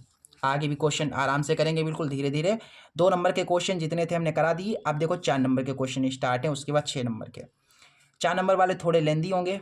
4 नंबर का क्वेश्चन कह रहा है कि द्विघात समीकरण 3x² - x - 4 के शून्य ज्ञात कीजिए और शून्यकों तथा गुणांकों के बीच के संबंध की सत्यता की जांच कीजिए। मतलब हमें शून्य निकालने हैं और सत्यता की जांच करनी है। बहुत बढ़िया क्वेश्चन, और आशा करता हूं मैंने आपको पीछे कराया था और आपको अभी तक याद भी होगा। ठीक है, ये क्वेश्चन मैंने कराया था ना पीछे, 22 में का है। देखो 4 नंबर का प्रश्न है। सबसे पहले तो द्विघात समीकरण हमें यहाँ पर दे रखी है 3x² - x - 4। द्विघात समीकरण नहीं, सॉरी, द्विघात बहुपद हमें दे रखा है, ये द्विघात बहुपद है। ठीक है, हमें क्या निकालने हैं कि शून्यक हमें बेटा बताने हैं, हमें शून्यक बताने हैं और उसके बाद जांच भी करनी है। चलो, तो इसका जो है गुणनखंड कर लोगे तो शून्य निकल आएंगे। कितनी घात है इसकी? मैक्सिमम घात 2 है, यानी कि इसका शून्य निकलेंगे 2। कितने शून्य निकलेंगे? 2 निकलेंगे। अगर घात 3 होती तो 3 शून्य निकलते। चलिए, सबसे पहले हम इसका गुणनखंड करेंगे। तो ऐसी आपको संख्याएं सोचनी है जिनकी गुणा कराएं तो 12 आए, 3 चौके 12 यानी कि 12 आए, और जोड़े या घटाएं तो यहाँ पर 1 आ जाए। तो आपकी संख्या हो जाएंगे 4 और 3, क्योंकि 4 3 की गुणा कराओगे तो 12 आएगा, 4 में से 3 जाएगा तो 1 बचेगा। तो संख्या आपने सोच ली, इस x के स्थान पर लिख दो, ये माइनस था माइनस लगा दो। आपकी संख्या है 4 और 3, x में है तो सब कुछ x में लिखना पड़ेगा। हमें क्या लाना है? हमें -x लाना है, तो यहाँ पर मुझे प्लस लगाना पड़ेगा, क्योंकि प्लस माइनस माइनस हो जाएगा। 4 से 3 जाएगा, 1 बचेगा। इधर -4 है, और हम क्या करते हैं, इसको 0 के बराबर एज्यूम कर लेते हैं कि भैया 0 के बराबर है। फिर हम यहाँ से कॉमन देखेंगे। हमारे पास कॉमन क्या हो रहा है? कॉमन हमारे पास हो रहा है केवल x, तो यहाँ से बचा हमारे पास 3x - 4। यहाँ से कॉमन क्या हो रहा है? 1 कॉमन हो रहा है, तो बचेगा 3x - 4 बराबर में 0। कॉमन वाले को एक साथ लिख लो। ठीक है, ये 2 बार है, इसको लिख लो 1 बार। पहले डालेंगे हम क्या करेंगे, पहले इसको 0 के बराबर डालेंगे, उसके बाद इस वाले को 0 के बराबर डालेंगे। तो लिखो ऐसा कि जब x + 1 बराबर 0 होगा तो मुझे x का मान मिलेगा -1, और जब 3x - 4 को हम 0 के बराबर डालेंगे तो मुझे मिलेगा x बराबर 4/3। ठीक, सॉल्व करना तो आपको आता ही होगा। 3 गुणा में था, बट्टे में चला गया। ठीक है, हमारे पास पहला शून्य क्या आ गया? माइनस का 1, और दूसरा वाला शून्य का आ गया 4/3। तो लिख दो कि अतः 2 शून्यक -1 और 4/3 होंगे। तो शून्य निकालना था, मैंने निकाल दिया। उसके बाद जांच भी करनी है, तो चलिए जांच भी कर लेते हैं। तो जांच करते हैं। सबसे पहले हम चेक करेंगे कि भैया शून्यकों का योग क्या बराबर है। शून्यकों का योग, शून्यकों का योग कैसे निकालते हैं भाई? शून्यकों का योग निकालने के लिए फार्मूला होता है -b/a। ठीक, -b/a लगाते हैं शून्यकों का योग निकालने के लिए। ठीक है, तो शून्यकों का योग, तो शून्यक तुम्हारे कौन से हैं? माइनस का 1 है, ठीक है, और क्या है? 4/3 है। इन दोनों शून्यकों का क्या करना है? योग करना है, मतलब जोड़ना है। यहाँ पर -ab, ये कहाँ से मिलेंगे बेटा? abc, ये कहाँ से मिलेंगे? ये आपको मिलेंगे द्विघात बहुपद से। यहाँ पर ये पहला वाला x² का गुणांक a होगा, x का गुणांक v, और ये वाला c, यानी कि a b c। तो हमें क्या चाहिए बेटा? b चाहिए, तो b तुम्हारे पास है यहाँ पर देखो -1, और बट्टा में a तुम्हारा 3 है। इसके बट्टे में कुछ नहीं तो अपन इसको सरल करो। 3 एकम 3, 4 एकम 4, और 3 एकम 3। इधर देखो माइनस माइनस प्लस, यानी 1/3। 4 में से 3 गया, 1 बचा, 1/3 बराबर 1/3। यानी कि भैया हमारी जो है जांच सही हो गई है, यानी कि शून्यकों का योग बराबर आ रहा है। इसके बाद शून्यकों का जो गुणनफल है वो भी चेक कर लीजिए। ठीक है, देखो मैं आपको बता रहा हूँ, पहले तो देखो शून्यकों का योग चेक कर लिया मैंने, तो बराबर आ गया। अब क्या करेंगे? शून्यकों का गुणनफल चेक करेंगे। ठीक है, अब क्या करेंगे? हम शून्यकों का गुणनफल चेक करेंगे। ऐसे लिखो कि शून्यकों का गुणनफल। आपको दोनों करके देखना, एक से काम नहीं चलेगा। वैसे आप एक कर दोगे तब भी आपको पूरे नंबर मिल जाएंगे, लेकिन दोनों कर दोगे तो जो एग्जामिनर होगा वो खुश हो जाएगा। ठीक है, काटने का होगा फिर भी नहीं काटेगा। आगे आगे क्वेश्चन में आपका अगर कोई कमी होगी तो सुधार देगा, नंबर पूरे दे देगा पहले से, अगर खुश रखोगे उसे। ठीक है, तो पूरा लिखना है कंप्लीटली प्रॉपरली। ठीक है, तो शून्यकों का गुणनफल क्या होता है? C/A होता है। शून्य तुम्हारे पास कौन से हैं? शून्य तुम्हारे पास है यहाँ पर देखो, -1 और 4 है, -1 है और 4/3 है। इनका गुणनफल देखो C है, तो C तुम्हारे पास है देखो यहाँ पर -4 और बटा में A तुम्हारे पास है यहाँ पर देखो 3। इसकी गुणा कराएंगे तो यहाँ से मुझे मिलेगा -4/3 और इधर तो -4/3 है ही, देख लीजिए बराबर आ गया। इस तरीके से हमारी जांच भी संपन्न हो गई है, कंप्लीट हो गई है, सक्सेस हो गई है। ठीक है, ये क्वेश्चन इस तरीके से हमें करना था और हमने कर दिया, तो हमारे 4 नंबर बिल्कुल पक्के हो गए 2 मिनट के अंदर अंदर। इसके बाद इसका अगला क्वेश्चन कह रहा है कि निम्नलिखित रेखिक समीकरण के युग्म को हल कीजिए। 2 रेखिक समीकरण दी गई हैं, इन्हें हमें हल करना है। बहुत बढ़िया क्वेश्चन है। ठीक है, पहली जो समीकरण तुमको दे रखी है, ठीक है, पहली जो समीकरण दे रखी है वो क्या है? 0.2x प्लस 0.3y बराबर 1.3, ये पहली समीकरण है। इसके बाद दूसरी समीकरण है 0.4x माइनस 0.5y बराबर -0.7, ये समीकरण तुम्हारी दूसरी है। इन दोनों समीकरणों को हमें हल करना है, बोले तो x और y का मान निकालना है। ये x और y हमें निकालना है। कैसे निकलेगा? सबसे पहले तो ये भाई पॉइंट है, पॉइंट में है तो इस पॉइंट को हटाना पड़ेगा। इन दोनों समीकरणों को पॉइंट से हमें बदलना पड़ेगा। मतलब समझ रहे हो नहीं समझ रहे हो? मैं कहना चाहता हूं कि ये जो समीकरण तुम्हारी है ये पॉइंट में दी गई है, इस पॉइंट को हमें हटाना पड़ेगा। हटेगा कैसे? इस पॉइंट के बाद कितनी संख्या है? एक संख्या है, यानी कि हमें 10 से गुणा करानी पड़ेगी। अगर पॉइंट के बाद 2 संख्याएं होती तो हम 100 से गुणा कराते। तो हम क्या करेंगे भाई, इस वाले पॉइंट को हटाने के लिए इस पूरी समीकरण में 10 से गुणा करा देंगे और इस वाले में 10 से गुणा करा देंगे। ठीक है, तो ऐसे लिखो कि समीकरण जो फर्स्ट है, समीकरण फर्स्ट व सेकंड में हम क्या करेंगे भाई बताओ? 10 से क्या करेंगे? गुणा कराएंगे। तो इसमें 10 से गुणा कराएंगे तो केवल 2 बचेगा, इसमें 2x। ठीक है बेटा, यहाँ पर देखो 2x है, रुक जाओ, समझ में नहीं आ रहा होगा मुझे लग रहा है तुम्हें। देखो यहाँ पर 10 से गुणा कराओगे ना जब तुम 0.2 को, तो यहाँ पर मुझे मिलेगा केवल 2x। इसमें जब 10 से गुणा कराओगे तो पॉइंट हट जाएगा, केवल 3 रह जाएगा। इसमें 10 से गुणा कराओगे तो पॉइंट हट गया, केवल 13 रह गया। ये समीकरण बन गई तुम्हारी तीसरी। अब क्या करोगे? इसमें मुझे 10 से गुणा करानी है तो पॉइंट कराओगे, सॉरी 10 से गुणा कराओगे तो पॉइंट हट जाएगा, केवल 4 बचेगा।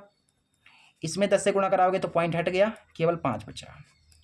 इसमें क्या बचा? -7 बचा। ये समीकरण बन गई तुम्हारी चौथी। अब हम क्या करते हैं, इन समीकरणों को आराम से सरल कर लेंगे। अब तो इनको सरल करना मेरे बाएं हाथ का खेल है, आराम से कर लेंगे। ठीक है, इन्हें तो हम करते ही आ रहे हैं इन क्वेश्चंस को। देखो समीकरण ऐसा करते हैं कि समीकरण थर्ड में 2 से गुणा करा देते हैं, क्योंकि समीकरण थर्ड में अगर 2 से गुणा कराओगे तो 2 दूना 4, यानी इसका x और इसका x बराबर हो जाएगा विलोपन विधि से। तो ऐसा करके लिखो कि समीकरण थर्ड में 2 से गुणा कराने पर, इसमें 2 से गुणा करा दो, देखो 2 दूना 4, इसमें हो जाएगी 2 तियाँ 6, ठीक, फिर 2 में यहाँ से 13 दूना 26। ये समीकरण बनी तुम्हारी पांचवी। इस चौथी और इस पांचवी का x बराबर है, यानी कि घटा देंगे, समीकरण चौथी से पांचवी को घटा देते हैं। समीकरण चौथी माइनस पांचवी, चौथी तुम्हारे पास है 4x माइनस 5y बराबर -7, पांचवी तुम्हारे पास है 4x प्लस का 6y बराबर में 26। ठीक, क्लियर है? देखो घटाएंगे तो चिन्ह बदल जाएंगे, यानी ये प्लस है तो माइनस हो जाएगा, ये प्लस है तो माइनस, और ये प्लस था ये माइनस कट गया। ये माइनस का 6y और ये माइनस का 5y तो हो जाएंगे माइनस के 6 5 11y। ये माइनस का 26 है, माइनस का 7 है, माइनस माइनस प्लस, यानी कि ये जुड़ जाएंगे, 26 में 7 जोड़ेंगे 33 आ जाएंगे। माइनस से माइनस कट गया, 11 तियाँ 33, यानी कि y का मान हमें मिल गया 3। इस y का मान किसी भी समीकरण में रख दो, x का मान हमें मिल जाएगा। तो लिखो कि y का मान समीकरण थर्ड में रखने पर, y का मान समीकरण थर्ड में रखने पर, समीकरण थर्ड तुम्हारे पास ये 2x plus 3y is equal to 13, 2x plus 3y is equals to 13। यहाँ से देखो x 3, y के स्थान पर 3 रखना है हमें, और यहाँ से 13 है, तो 2x 3 3 9, 2x बराबर 13, प्लस का 9 इधर आएगा, माइनस का 9 हो जाएगा, तो 9 और 9 4 13, 13 में से 9 चले गए, 4 बचे, और 2 दूना 4, यानी कि x का मान मुझे मिल जाएगा 2। तो समीकरण हल हो गई भाई। देखो हमें y का x का मान मिल गया 2 और y का मान मुझे मिल गया 3। ठीक है, इस तरीके से आपको समीकरणों को हल करना होता है। देखो कभी भी आपको समीकरणें पॉइंट में दी गई हों, डेसिमल में दी गई हों, तो उस डेसिमल को, इस पॉइंट को हटाने के लिए 10 से गुणा करा देते हैं।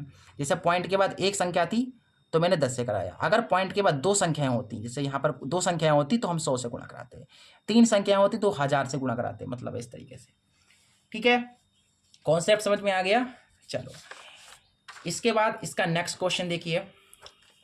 अगला क्वेश्चन कह रहा है कि सिद्ध कीजिए कि वह बिंदु से वृत्त पर खींची गई स्पर्श रेखाओं की लंबाई बराबर होती हैं। अच्छा, ये प्रमेय 10.2 है।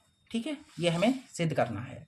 चलिए, मतलब बहुत बढ़िया क्वेश्चन है बेटा। ये जो क्वेश्चन है मोस्ट इंपोर्टेंट है।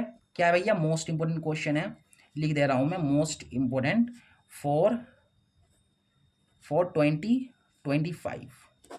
बहुत ही ज़्यादा इंपॉर्टेंट क्वेश्चन है।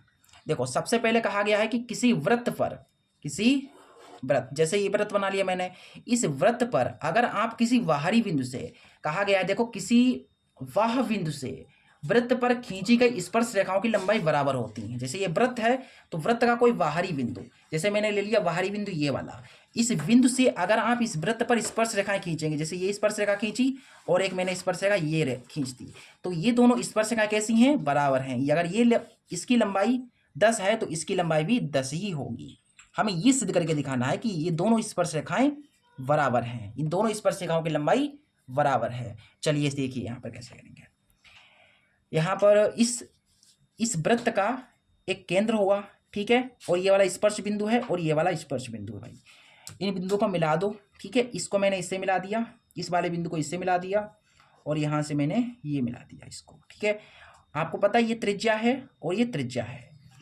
ठीक है, इसको मान लो A, इसको मान लो V, इसको मान लो C और इसको मान लो D। तो सबसे पहले क्या किया मैंने, एक वृत्त बनाया और किसी वह बिंदु D से हमने स्पर्श रेखाएं खींची, और हमें सिद्ध करना है,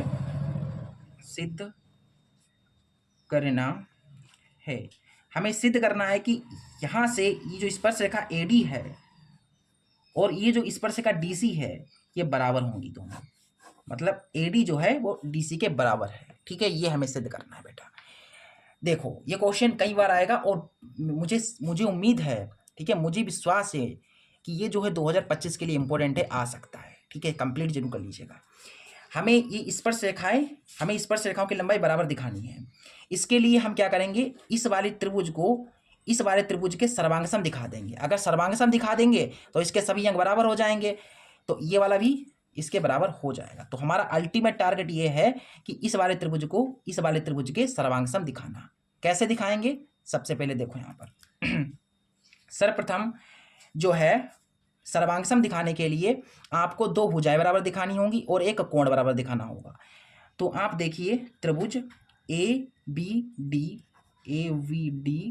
तथा त्रिभुज CVD में इन दोनों त्रिभुजों में हमें क्या करना है बेटा, हमें इन दोनों त्रिभुजों में 2 भुजाएं बराबर दिखानी है, एक कोण बराबर दिखाना है। तो 2 भुजाएं, सबसे पहले कोण को पकड़ लो, कोण बराबर दिखा देते हैं। तो देखो इस वाले त्रिभुज का यहाँ का कोण 90 डिग्री है और यहाँ का भी कोण 90 डिग्री है। अब 90 डिग्री क्यों है वो भी मैं बता रहा हूँ। देखो यहाँ का जो कोण A है वो क्या है, कोण C के बराबर है। क्यों बराबर है भाई, क्यों बराबर है?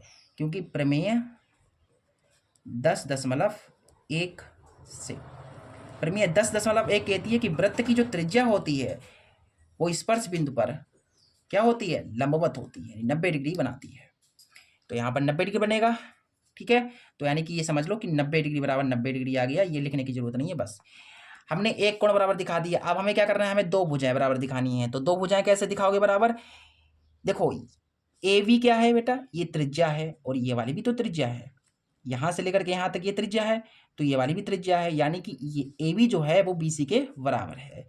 ए वी बराबर वी सी, क्यों बराबर है, क्योंकि एक ही वृत्त की त्रिज्याएं हैं, एक ही वृत्त की त्रिज्याएं, एक ही वृत्त की त्रिज्याएं कैसी होती हैं, बराबर होती हैं। ठीक है, ये हो गया। अच्छा, एक भुजा बराबर दिखा दी, एक और भुजा बराबर दिखानी है। एक कैसे दिखाओगे, ये जो बी डी है, ये जो बी डी है इस वाले त्रिभुज में आ रही है, देखिए। ठीक है, ए देखो यहाँ से बी डी इस वाले त्रिभुज में आ रही है और ये बी डी जो है इस वाले त्रिभुज में भी आ रही है, मतलब बराबर है फिर।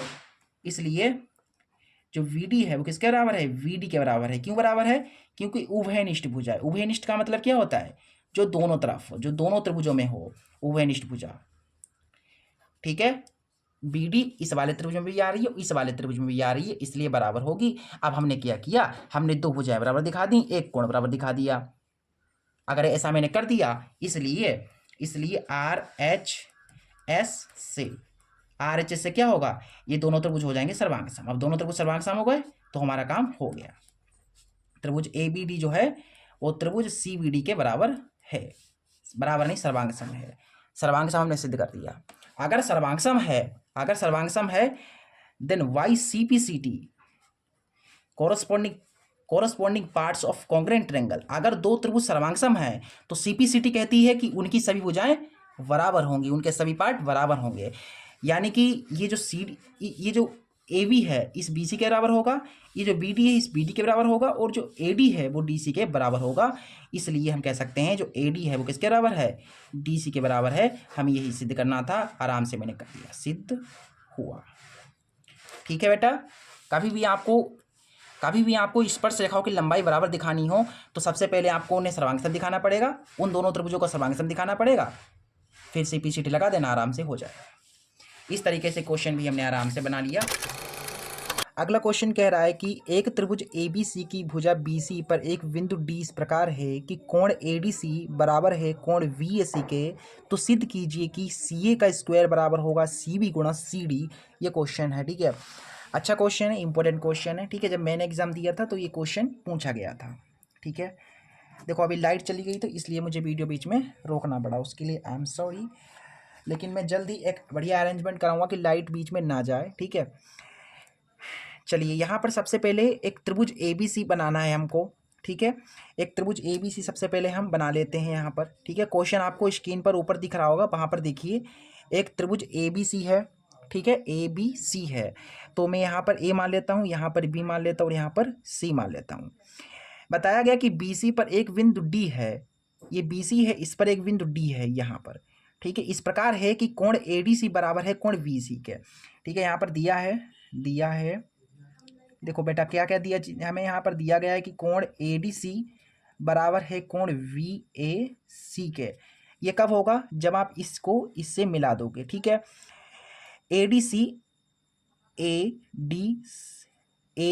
सी यानी कि यहाँ का कोण बी ए सी यहाँ के कोण के बराबर होगा, मतलब यहाँ का जो कोण बन रहा है वो इसके कोण के बराबर होगा। ये चीज़ हमको दी गई है। ठीक है, तो सिद्ध कीजिए, सिद्ध करना है हमें, सिद्ध करना है, हमें सिद्ध करना है कि सी ए का स्क्वायर बराबर होगा सी बी गुणा सी डी। ठीक है, ये हमें सिद्ध करना है। चलिए बेटा, क्वेश्चन समझ में आ गया। अच्छा, ये चीज़ सिद्ध कब हो पाएगी, जब आप इस पूरे त्रिभुज ए बी सी को, ये पूरा का पूरा जो त्रिभुज ए बी सी है, इस बड़े वाले त्रिभुज को इस ए डी सी के समरूप दिखा दोगे। मतलब ये जो ए बी सी त्रिभुज है, ए डी सी है, इसके समरूप दिखाना है हमें। ठीक है, तो हमारा काम हो जाएगा। तो ऐसे लिखो कि चूंकि त्रिभुज ए वी सी तथा त्रिभुज डी ए सी में, ठीक है, ये ए बी सी बड़ा वाला त्रिभुज है, इस बड़े वाले त्रिभुज को हम ए डी सी के समरूप दिखाएंगे। अच्छा, समरूप दिखाने के लिए हमें दो कोण बराबर दिखाने पड़ेंगे। दो कोण बराबर दिखा दो, काम चल जाएगा। ठीक है, क्योंकि दो कोण बराबर होंगे तो तीसरा कोण ऑटोमेटिक बराबर हो जाएगा। तो हम यहाँ पर अगर कोण बराबर दिखा देंगे इन दोनों त्रिभुजों के, ठीक है, दो कोण बराबर दिखा देंगे तो ये समरूप हो जाएंगे। बस हमें समरूप ही सिद्ध करना है।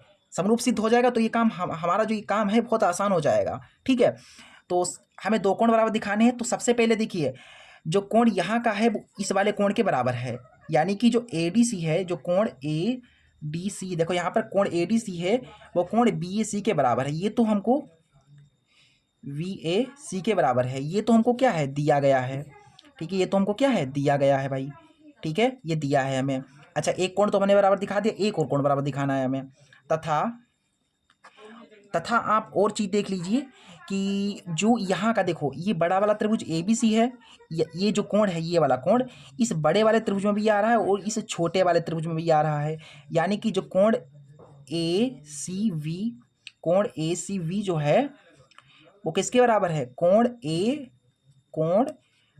ACD के। क्यों बराबर है, क्योंकि उभयनिष्ठ है। ठीक है, उभयनिष्ठ मतलब दोनों तरफ ये कोण है, उभयनिष्ठ कोण।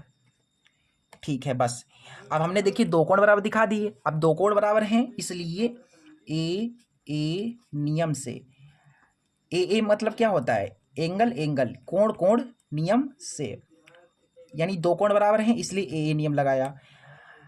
इसलिए जो दो त्रिभुज तुम्हारे पास, त्रिभुज ABC है वो क्या हो जाएगा, समरूप हो जाएगा त्रिभुज DAC के। अच्छा, समरूप आ गया तो हमें ये सिद्ध करना है। देखिए कितने आसानी से ये हो जाएगा। अगर ये त्रिभुज समरूप है बेटा, अगर ये त्रिभुज समरूप है तो इनकी भुजाओं का अनुपात बराबर होगा। क्या होगा, इनकी भुजाओं का अनुपात बराबर होगा। कहने का मतलब AB बटा DA, इसलिए AB बटा DA बराबर AB बटा DA, BC बटा AC बराबर AC बटा CD। ये चीज़ देखिए, हमने अनुपात बराबर, अगर ये त्रिभुज समरूप है तो इनकी भुजाओं का अनुपात बराबर होगा, ये चीज़ मैंने लिख दी। ठीक है, चलो हमें ये सिद्ध करना है। आ गया, देखो हम क्या करेंगे, इस वाले को नहीं लेंगे, इस वाले को बराबर नहीं लेंगे, केवल हम इन दोनों को बराबर लेंगे। ठीक है, तो जब VC बटा AC बराबर होता है AC बटा CD के, तो देखो AC की गुणा AC से हो गई तो आ गया AC स्क्वायर, BC की गुणा CD से हो गई तो आ गया यहाँ से CV गुणा CD। देखिए यही हमें सिद्ध करना था बेटा। देखो CA का स्क्वायर CB इंटू CD होगा, तो देख लीजिए CA का स्क्वायर CB इंटू CD आ गया, ये हो गया तुम्हारा सिद्ध। तो ऐसे लिख दो कि सिद्ध हुआ। ठीक है, इंपॉर्टेंट क्वेश्चन था, आशा करता हूँ आपको समझ में आ गया होगा। कुछ नहीं था, इस बड़े वाले त्रिभुज को इस छोटे वाले त्रिभुज के समरूप दिखाना था, समरूप दिखा दिया तो इनकी भुजाओं का अनुपात बराबर हो गया, फिर काम हमारा हो गया। ठीक है, ये आसान क्वेश्चन था। ठीक है, अगला इसका जो क्वेश्चन है वो देखिए। इसका जो नेक्स्ट क्वेश्चन है वो कह रहा है कि निम्नलिखित वारंवारता सारणी का माध्यक ज्ञात कीजिए। ये सारणी दे रखी है, हमें इसका माध्यक निकालना है, वर्ग अंतराल और वारंवारता। चलिए देखो, यहाँ पर सबसे पहले हम लिखेंगे यहाँ पर वर्ग अंतराल। देखो यहाँ पर वर्ग अंतराल, ठीक, वर्ग अंतराल है। उसके बाद वारंवारता, ठीक, वर्ग अंतराल है 15 से 20, 15 से 20, 20 से 25, मतलब 5 का अंतर है। फिर है 25 से 30, 30 से 35, 35 से 40, 40 से 45 और 45 से 50। ये तुम्हारे पास है बारंबारता। ठीक है, चलो फिर ये वर्ग अंतराल है बेटा। ठीक है, और बारंबारता क्या दे रखी है हमें दे रखी है 14, 56, 60, 86, 74, 62, 48। ठीक है, हमें क्या निकालना है, हमें निकालना है माध्यक। देखो हमने आपको पीछे बहुलक बताया था, अब देखो माध्यक आ गया, तो माध्यक भी सीख जाओ। आपको बहुलक निकालना तो आ ही गया होगा, अब आपको माध्यक निकालना भी सिखा देते हैं। अभी यहाँ पर देखो सबसे पहले माध्यक निकालना है, तो माध्यक निकालने का फार्मूला क्या होता है बोल लिख लो। ठीक है, फिर जिस चीज़ की जरूरत पड़ेगी उसे हम निकालेंगे सारणी से। माध्यक का फार्मूला होता है L plus N/2 - CF/F × H। देखो बेटा सी एफ की जरूरत पड़ेगी, सी एफ बोले तो संचयी बारंबारता, तो सी एफ आपको बनानी पड़ेगी, यानी कि संचयी बारंबारता आपको बनानी पड़ेगी। देखो सी एफ कैसे बनेगी, देखो माध्यक निकालने के लिए बेटा, माध्यक निकालने के लिए आपको सी एफ बनानी पड़ेगी। सी एफ बनाने का तरीका ये होता है, जो बारंबारता है उसका पहला आंकड़ा, फिर आपको तिरछे तिरछे जोड़ने हैं। देखो 14 था, पहले 14 लिख दिया, फिर 14 में आपको 56 जैसे से जोड़ो, ठीक है। 14 में 56 जोड़ोगे, देखो 6 4 10, 5 6 और 1 7, 70 हो गया। फिर 70 में इनको 7 को जोड़ दो, 60 को जोड़ो, 70 और 60 13 130। फिर 130 में 86 जोड़ दो, 6 8 9 10 11 216। फिर 216 में 74 जोड़ेंगे अगर आप, तो 6 4 10 7 8 और 1 9 290। 290 में 92 जोड़ दो, तो 2 9 6 15 352। 352 में 48 जोड़ेंगे तो हो जाएगा 8 9 10 5 4 9 और 1 10, यानी कि 400। ठीक है, यहाँ जो आया है वही आपका n होगा, n तुम्हारा हो गया 400। ठीक, n देखो मिल गया, सी एफ से मुझे n मिल गया। उसके बाद देखिए f की जरूरत पड़ेगी, ठीक है। तो f कैसे निकलेगा, मैंने आपको बताई f है, इसमें जो सबसे बड़ा है वही f है। इसमें सबसे बड़ा बताओ बेटा कौन है, इसमें सबसे बड़ा आपका 86 है। ठीक, तो आपका जो f होगा बेटा वो होगा 86। ठीक, f कितना है 86। f के सामने वाले के ऊपर वाला, देखो f के सामने ये है, f के सामने ये, इसके ऊपर वाला आपका हो जाएगा सी एफ। देखो f सबसे बड़ा के सामने वाले के ऊपर वाला, सामने वाले के ऊपर वाला, यानी कि ये तुम्हारा हो जाएगा सी एफ। सी एफ कितना है, सी एफ आपका है यहाँ पर 130, और f कितना है, f आपका है यहाँ पर 86। ठीक, f के सामने इधर f के इधर जो है, f के साइड में, लेफ्ट साइड में वर्ग अंतराल में देखेंगे तो ये l होता है। मैंने आपको पीछे भी बताया था बहुलक में, f के इधर वाला जो होता है वो l होता है, तो l तुम्हारा आ गया यहाँ पर 30। और h क्या होता है, h होता है अंतर। तो 20 में से 15 गए, कितने बचे, 5 बचे, 5 का अंतर है, क्योंकि 25 से 20 गए 5, 30 से 25 गए 5, अंतर 5 का है। बस अब इन मानों को उठा करके इसमें रख दो, काम हो गया। देखो यहाँ से माध्यक L कितना है, L यहाँ पर 30 है, ठीक है। फिर n तुम्हारा 400 है बटा 2 माइनस सी एफ कितना है, 130 है, बटा f कितना है, f आपका 86 है, गुणा h आपका 5 है। ठीक है, देखो अब इसे सॉल्व करते हैं। ये कट जाएगा, 200 आ जाएगा यहाँ पर, 30 प्लस 200 में से 130 चले जाएंगे तो बचेंगे आपके 70, बट्टा में 86, गुणा में आपके 5 हैं। ये कट जाएगा, अगर काटना चाहें तो 2 से काटें तो कटेगा, देखिए 2 से काटेंगे, देखिए 2 3 6, 2 3 6, एक साथ 2 5 6 10, फिर 2 चौके 8, 2 3 6, ये आ गया। बस इतना ही होगा, कटेगा नहीं कुछ भी। अब 35 गुणा 5, 35 पंजे कितना होगा, 25 5 15 16 17, 175 बट्टा में 43 है। अब देखो बट्टे में कुछ नहीं तो मैं 43 की इधर गुणा कराओ, 3 3 9, 3 चौको 12, एक और 175 इक्का में 175 और बट्टा में 43। 1290 में 175 जोड़ दोगे तो कितना आएगा, 5 9 7 16, 2 3 और 1 4, एक ठीक है, इतने आगे 1465 बट्टा में 43। 1465 को 43 से जब आप भाग देंगे, ठीक है, मैं भाग देकर देख लेता हूँ, यहाँ पर कैलकुलेटर है मेरे पास। 1465 हमें भाग देना है 43 से, 43 से जब आप भाग देंगे तो आएगा 34, क्या आएगा 34.06। ये आपका जो होगा माध्यक। ठीक है, ये आपका निकल आया, देखिए माध्यक कितना आसान था, और बहुत ही आसानी से हमने माध्यक निकाल लिया। ठीक है बेटा, चलो अब इसके बाद इसका जो नेक्स्ट क्वेश्चन है उसे करते हैं। अगला क्वेश्चन कह रहा है कि एक पासे को एक बार फेंका जाता है, निम्नलिखित को प्राप्त करने की प्रायिकता क्या होगी। पहला है एक अभाज्य संख्या, दूसरा है 2 और 6 के बीच स्थित कोई संख्या। चलिए ये क्वेश्चन बहुत सरल है, ठीक है, 4 नंबर का प्रश्न है, लेकिन बहुत ज़्यादा इजी है क्वेश्चन ये। देखिए यहाँ पर सबसे पहले एक पासा फेंका जाता है, ठीक है। चलिए सबसे पहले एक जब आप पासा फेंकेंगे तो क्या होगा, देखो एक पासे को फेंकने पर, देखो बेटा आपके पास पासा, लूडो वाला जो पासा, जो डाइस है, उस डाइस को जब आप फेंकेंगे तो क्या होगा, फेंकने पर होगा कुल परिणाम आपके आ जाएंगे। देखिए जब आप फेंकेंगे तो हो सकता है 1 आ जाए, हो सकता है 2 आ सकते हैं, 3 भी आ सकते हैं, 4 भी आ सकते हैं, 5 भी आ सकते हैं और 6 भी आ सकते हैं। इन नंबर्स में से कोई एक नंबर आएगा जब आप पासे को फेंकेंगे। ठीक है, पहले इसमें बोला गया है कि प्रायिकता हमें निकालनी है, ठीक है, प्रायिकता निकालनी है एक अभाज्य संख्या, एक अभाज्य संख्या। अच्छा, एक अभाज्य संख्या आने की हमको प्रायिकता निकालनी है। जिससे आपने पासा फेंका और जो आपने पासा फेंका उसमें से एक अभाज्य संख्या आ गई। अच्छी बात है भाई, नंबर तो यही आएंगे, इन्हीं में से कोई आएगा। तो प्रायिकता देखिए क्या होगा क्या होगी। तो प्रायिकता निकालने के मैंने आपको फार्मूला बता रखा है। प्रायिकता निकालने का फार्मूला क्या होता है? प्रायिकता बराबर होता है संभव परिणाम वटा कुल परिणाम।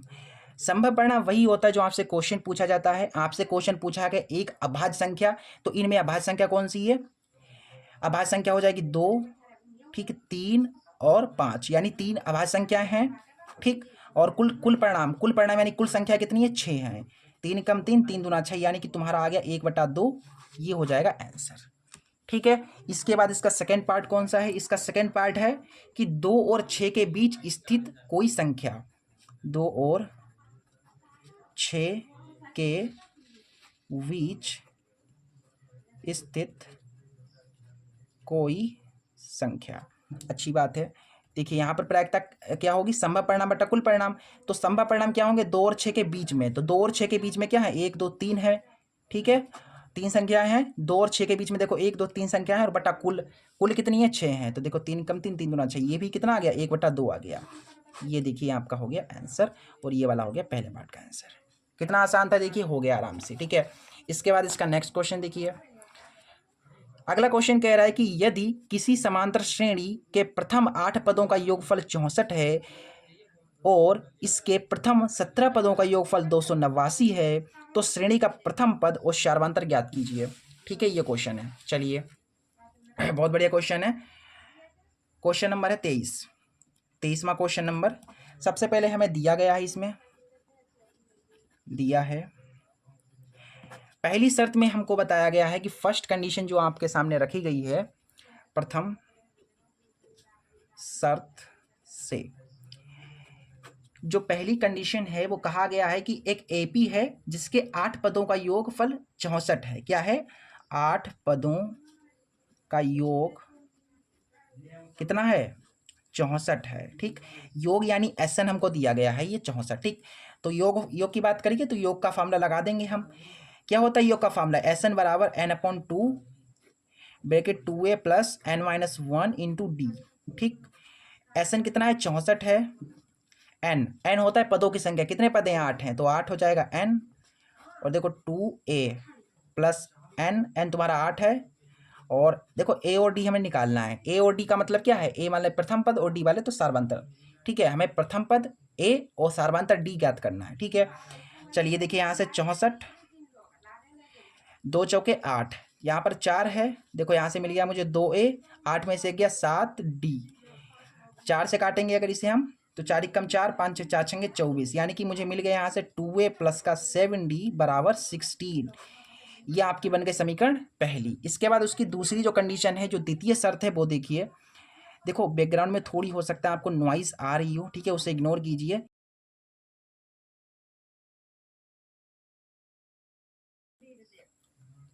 जो इसकी सेकंड कंडीशन है बेटा, वो क्या कह रही है? सेकंड कंडीशन कह रही है कि 17 पदों का योगफल 289 है। क्या है? 17 पदों का योग बराबर है 289। चलो 17 पदों का योग 289 है। इसका यूज करके एक समीकरण फिर से बना लेंगे हम, ठीक है। तो 2 समीकरण बन जाएंगे, फिर विलोपन विधि से हल कर देंगे, ए और डी निकल आएगा, ठीक है। कितना आसान है देखो। तो एस एन हमको दे रखा है, ठीक है, वही फॉर्मूला लगाएंगे। एस एन बराबर n/2 2a plus n-1 into D, ये ठीक है, बड़ा ब्रैकेट है। एस एन कितना है? 289 है। एन तुम्हारा 17 है, 2a हमें पता नहीं, एन तुम्हारा 17 है, ठीक है। डी भी हमको पता नहीं। ये कट जाएगा, देखो 17 17 289, तो यहाँ से आएगा 17 बराबर 1/2, ठीक। 17 बराबर 1/2, और ये हो गया देखो 2a, 17 में से 1 गया 16d, 2 की इधर गुणा हो जाएगी, 17 दूना हो जाएगा 34 बराबर 2a प्लस का 16d। इसको थोड़ा अगर चाहें तो आप सरल करके ऐसे लिख सकते हैं कि 2a प्लस का 16d बराबर 34। ये बन गई आपकी समीकरण सेकंड। अब इस समीकरण फर्स्ट और इस समीकरण सेकंड को घटा दो, ठीक है, तो हमें डी मिल जाएगा। विलोपन विधि आपको पता है ना, विलोपन विधि से हल कर दो। समीकरण फर्स्ट माइनस सेकंड। समीकरण फर्स्ट तुम्हारे पास है 2a प्लस 7d बराबर 16, ठीक है। ये हो गया गलत। इसके बाद जो आपकी सेकंड समीकरण है वो है 2a प्लस 16d बराबर 34। हमें बेटा क्या करना है, घटाना है। तो देखो ये चीज़ कट जाएगी, घटाने में चिन्ह बदल जाएंगे, और 16 में से 7 चले गए तो कितने बचे आपके, बचे माइनस के 9d, और 34 में से 16 चले गए तो बचे देखो 6, 14, 9, 6, 8, 18 बचेंगे ना, ठीक। 18 बचेंगे माइनस के, तो माइनस माइनस कट गया, 9 दूना 18, यानी कि डी जो आ गया हमारे पास वो आ गया 2, ठीक है। जो सर्वांतर आ गया वो कितना आ गया, 2 आ गया। अब डी का मान जो है समीकरण फर्स्ट सेकंड में रख दो, ठीक है, या फर्स्ट में भी रख सकते हो, कोई दिक्कत नहीं है। ऐसे देखो डी का मान, अच्छा मान क्यों रख रहा हूँ मैं, जिससे कि मुझे ए मिल जाए। अब ए और डी तो मुझे निकालना है, अब बस हमें डी मिल गया, ए की जरूरत है, बस ए निकल आएगा समीकरण में रखोगे जब मान आप समीकरण सेकंड में रखने पर, ठीक है। समीकरण सेकंड तुम्हारे पास है 2a प्लस 16d, डी के स्थान पर 2 रखना है। फिर यहाँ पर 34 है, देखो 2a 16 दूना 32 बराबर 34, यहाँ से हो जाएगा तुम्हारे पास 2a बराबर 34 प्लस का 32 इधर आएगा माइनस का 32, तो यहाँ से 2a बराबर आ गया 2, 2 1 कम 2, यानी कि a आ गया हमारे पास 1। अच्छा भाई, प्रथम पद 1 आ गया, सार्वांतर 2 आ गया, तो लिख दो कि अतः प्रथम पद 1 तथा सार्वांतर 2 है। देखो ये आपका जो है सॉल्यूशन हो गया, कितना आसान था, आराम से बन गया, ठीक है। चलिए इसके बाद इसका जो नेक्स्ट क्वेश्चन है वो करते हैं। इसका जो अगला क्वेश्चन है वो कह रहा है कि एक रेलगाड़ी एक समान चाल से 180 किलोमीटर की दूरी तय करती है। यदि चाल 5 किलोमीटर प्रति घंटा अधिक हो तो वही उसी यात्रा को 1/2 घंटा कम समय लेती है। रेलगाड़ी की चाल ज्ञात करनी है मुझे, रेलगाड़ी की चाल। अच्छा रेलगाड़ी की चाल हमें पता नहीं है तो उसको कुछ मानना पड़ेगा। अथवा वाला क्वेश्चन है 23वें का, ठीक है, क्या 23वें का है अथवा वाला क्वेश्चन। अच्छा तो यहाँ पर हम क्या करते हैं, मान लेते हैं, माना रेलगाड़ी, देखो बेटा रेलगाड़ी की चाल निकालनी है हमें, तो रेलगाड़ी की चाल हम कुछ मान लेंगे। माना रेलगाड़ी की चाल x है, मैंने रेलगाड़ी की चाल x मान ली। अगर रेलगाड़ी की चाल मैंने x मानी है, ठीक है, और हमें दूरी भी दे रखी है बेटा, क्वेश्चन में देखिए दूरी हमें दे रखी है 180 किलोमीटर, ठीक है। दूरी हमें कितनी दे रखी है, दूरी हमें दे रखी है 180 किलोमीटर, ठीक। तो यहाँ से अगर हम समय निकालें, यहाँ से अगर हम समय निकालना चाहें तो कैसे निकलेगा, देखो समय बराबर फार्मूला होता है दूरी बटा चाल, दूरी बटा चाल। तो यहाँ से समय आ जाएगा, देखो दूरी तुम्हारी कितनी 180 है, चाल तुम्हारी x है, तो ये बन गई तुम्हारी समीकरण पहली। इसके बाद अगली कंडीशन जो दूसरी कंडीशन है, ऐसे लिखो कि द्वितीय शर्त से, द्वितीय शर्त में बोला गया है कि जो चाल है बेटा देखिए यहाँ पर पढ़िए कि यदि चाल 5 किलोमीटर घंटा अधिक समय लेती है तो वही उसी यात्रा को 1/2 घंटा कम समय लेती है। मतलब चाल जो है 5 किलोमीटर अधिक कर दी गई है। जो चाल है जैसे अभी चाल x थी उसमें 5 बढ़ा दी है, ठीक है। अच्छा अगर 5 बढ़ा देंगे तो कितना समय लगेगा देखते हैं। समय बराबर हो जाएगा दूरी बटा चाल, दूरी 180, चाल तुम्हारी अब की बार ये है x/5 है। अतः अकॉर्डिंग टू द क्वेश्चन ये है कि भैया अगर आप 180/x माइनस करोगे इसे, ठीक, इसे माइनस करोगे तो मुझे मिलेगा 1/2, ठीक है। ये माइनस का उधर जाएगा, प्लस का हो जाएगा, ये चीज़ है, ठीक है। अब इसको आप इधर गुणा करा दीजिए, 180 के पहले x से गुणा होगी 180x। देखो हमारा अल्टीमेट टारगेट ये रहेगा कि हम x का वैल्यू निकालें, x का वैल्यू निकलेगा वही रेलगाड़ी की चाल होगी। 180x, 180 की 5 से गुणा कराएंगे तो हो जाएगा देखो 180 गुणा 5, ठीक, और 180 की इधर हो जाएगी तो हो जाएगा 180x। आमने सामने करा दो, x की x से x², x की 5 से 5x, और बराबर में तुम्हारे पास 1/2 है। 180 x से 180 कट गया क्योंकि प्लस माइनस है, और यहाँ से तुम्हें मिल गया देखो 180 की 5 से गुणा कराइए जी के 0, 5 8 40, 5 एकम 5 900 आया, और नीचे तुम्हारे पास है 100 प्लस का 5x बराबर में 1/2। इसकी गुणा इधर, इसकी गुणा इधर करेंगे तो हमें मिलेगा x² प्लस 5x बराबर 2 नेमा 18 यानी 1800। यहाँ से हमें मिल गया x² प्लस का 5x माइनस का 1800 बराबर में 0। अब यहाँ पर आपको ऐसी संख्या सोचनी है जिनकी गुणा करें तो 1800 आए, जिन्हें जोड़े या घटाएं तो 95 आए। ठीक है, इतना आप करेंगे जब आप, तो आपका गुणन, देखो बेटा इसका केवल गुणनखंड करना रह गया है। आप गुणनखंड करेंगे तो आपको x का वैल्यू मिल जाएगा, वही रेलगाड़ी चालू होगी। ठीक है, आशा करता हूँ आपके क्वेश्चन समझ में आ गया होगा। इसके बाद इसका जो नेक्स्ट क्वेश्चन है उसे पढ़ते हैं। अगला क्वेश्चन ये है, कह रहा है कि एक गोलाकार कांच के बर्तन की एक वेलन के आधार की गर्दन है। एक क्या है, बर्तन है, कैसा है, गोलाकार है। उसकी जो गर्दन है वो कैसी है, बेलनाकार है, जिसकी लंबाई 7 सेंटीमीटर है और व्यास 2 सेंटीमीटर है, जबकि गोलाकार भाग का व्यास जो है 8.4 सेंटीमीटर है। ज्ञात कीजिए कि बर्तन में कितना पानी भरा जा सकता है, यानी कि बर्तन का हमें आयतन निकालना है, पूरे बर्तन का आयतन। देखो इसको समझेंगे चित्र के माध्यम से। अगर चित्र नहीं बनाओगे तो ये क्वेश्चन कतई नहीं समझ में आएगा, याद रखिएगा, बिल्कुल समझ में नहीं आएगा। सबसे पहले क्या है, एक गोलाकार कांच का बर्तन है, तो मैंने ऐसे कर दिया भाई, गोलाकार कांच का बर्तन ये है तुम्हारा, ऐसे करके ये गोलाकार कांच का बर्तन है। इसकी गर्दन कैसी है, इसकी गर्दन कैसी है, बेलनाकार है बेटा, इसकी गर्दन है बेलनाकार। ये देखो, ये मैंने ऐसे कर दिया, ये हो गई इसकी बेलनाकार गर्दन, ये ऐसे करके ये हो गई बेलनाकार गर्दन। ठीक, अच्छा इसके बाद, ठीक है, ये बैठ कहीं पर रखी होगी ऐसे करके।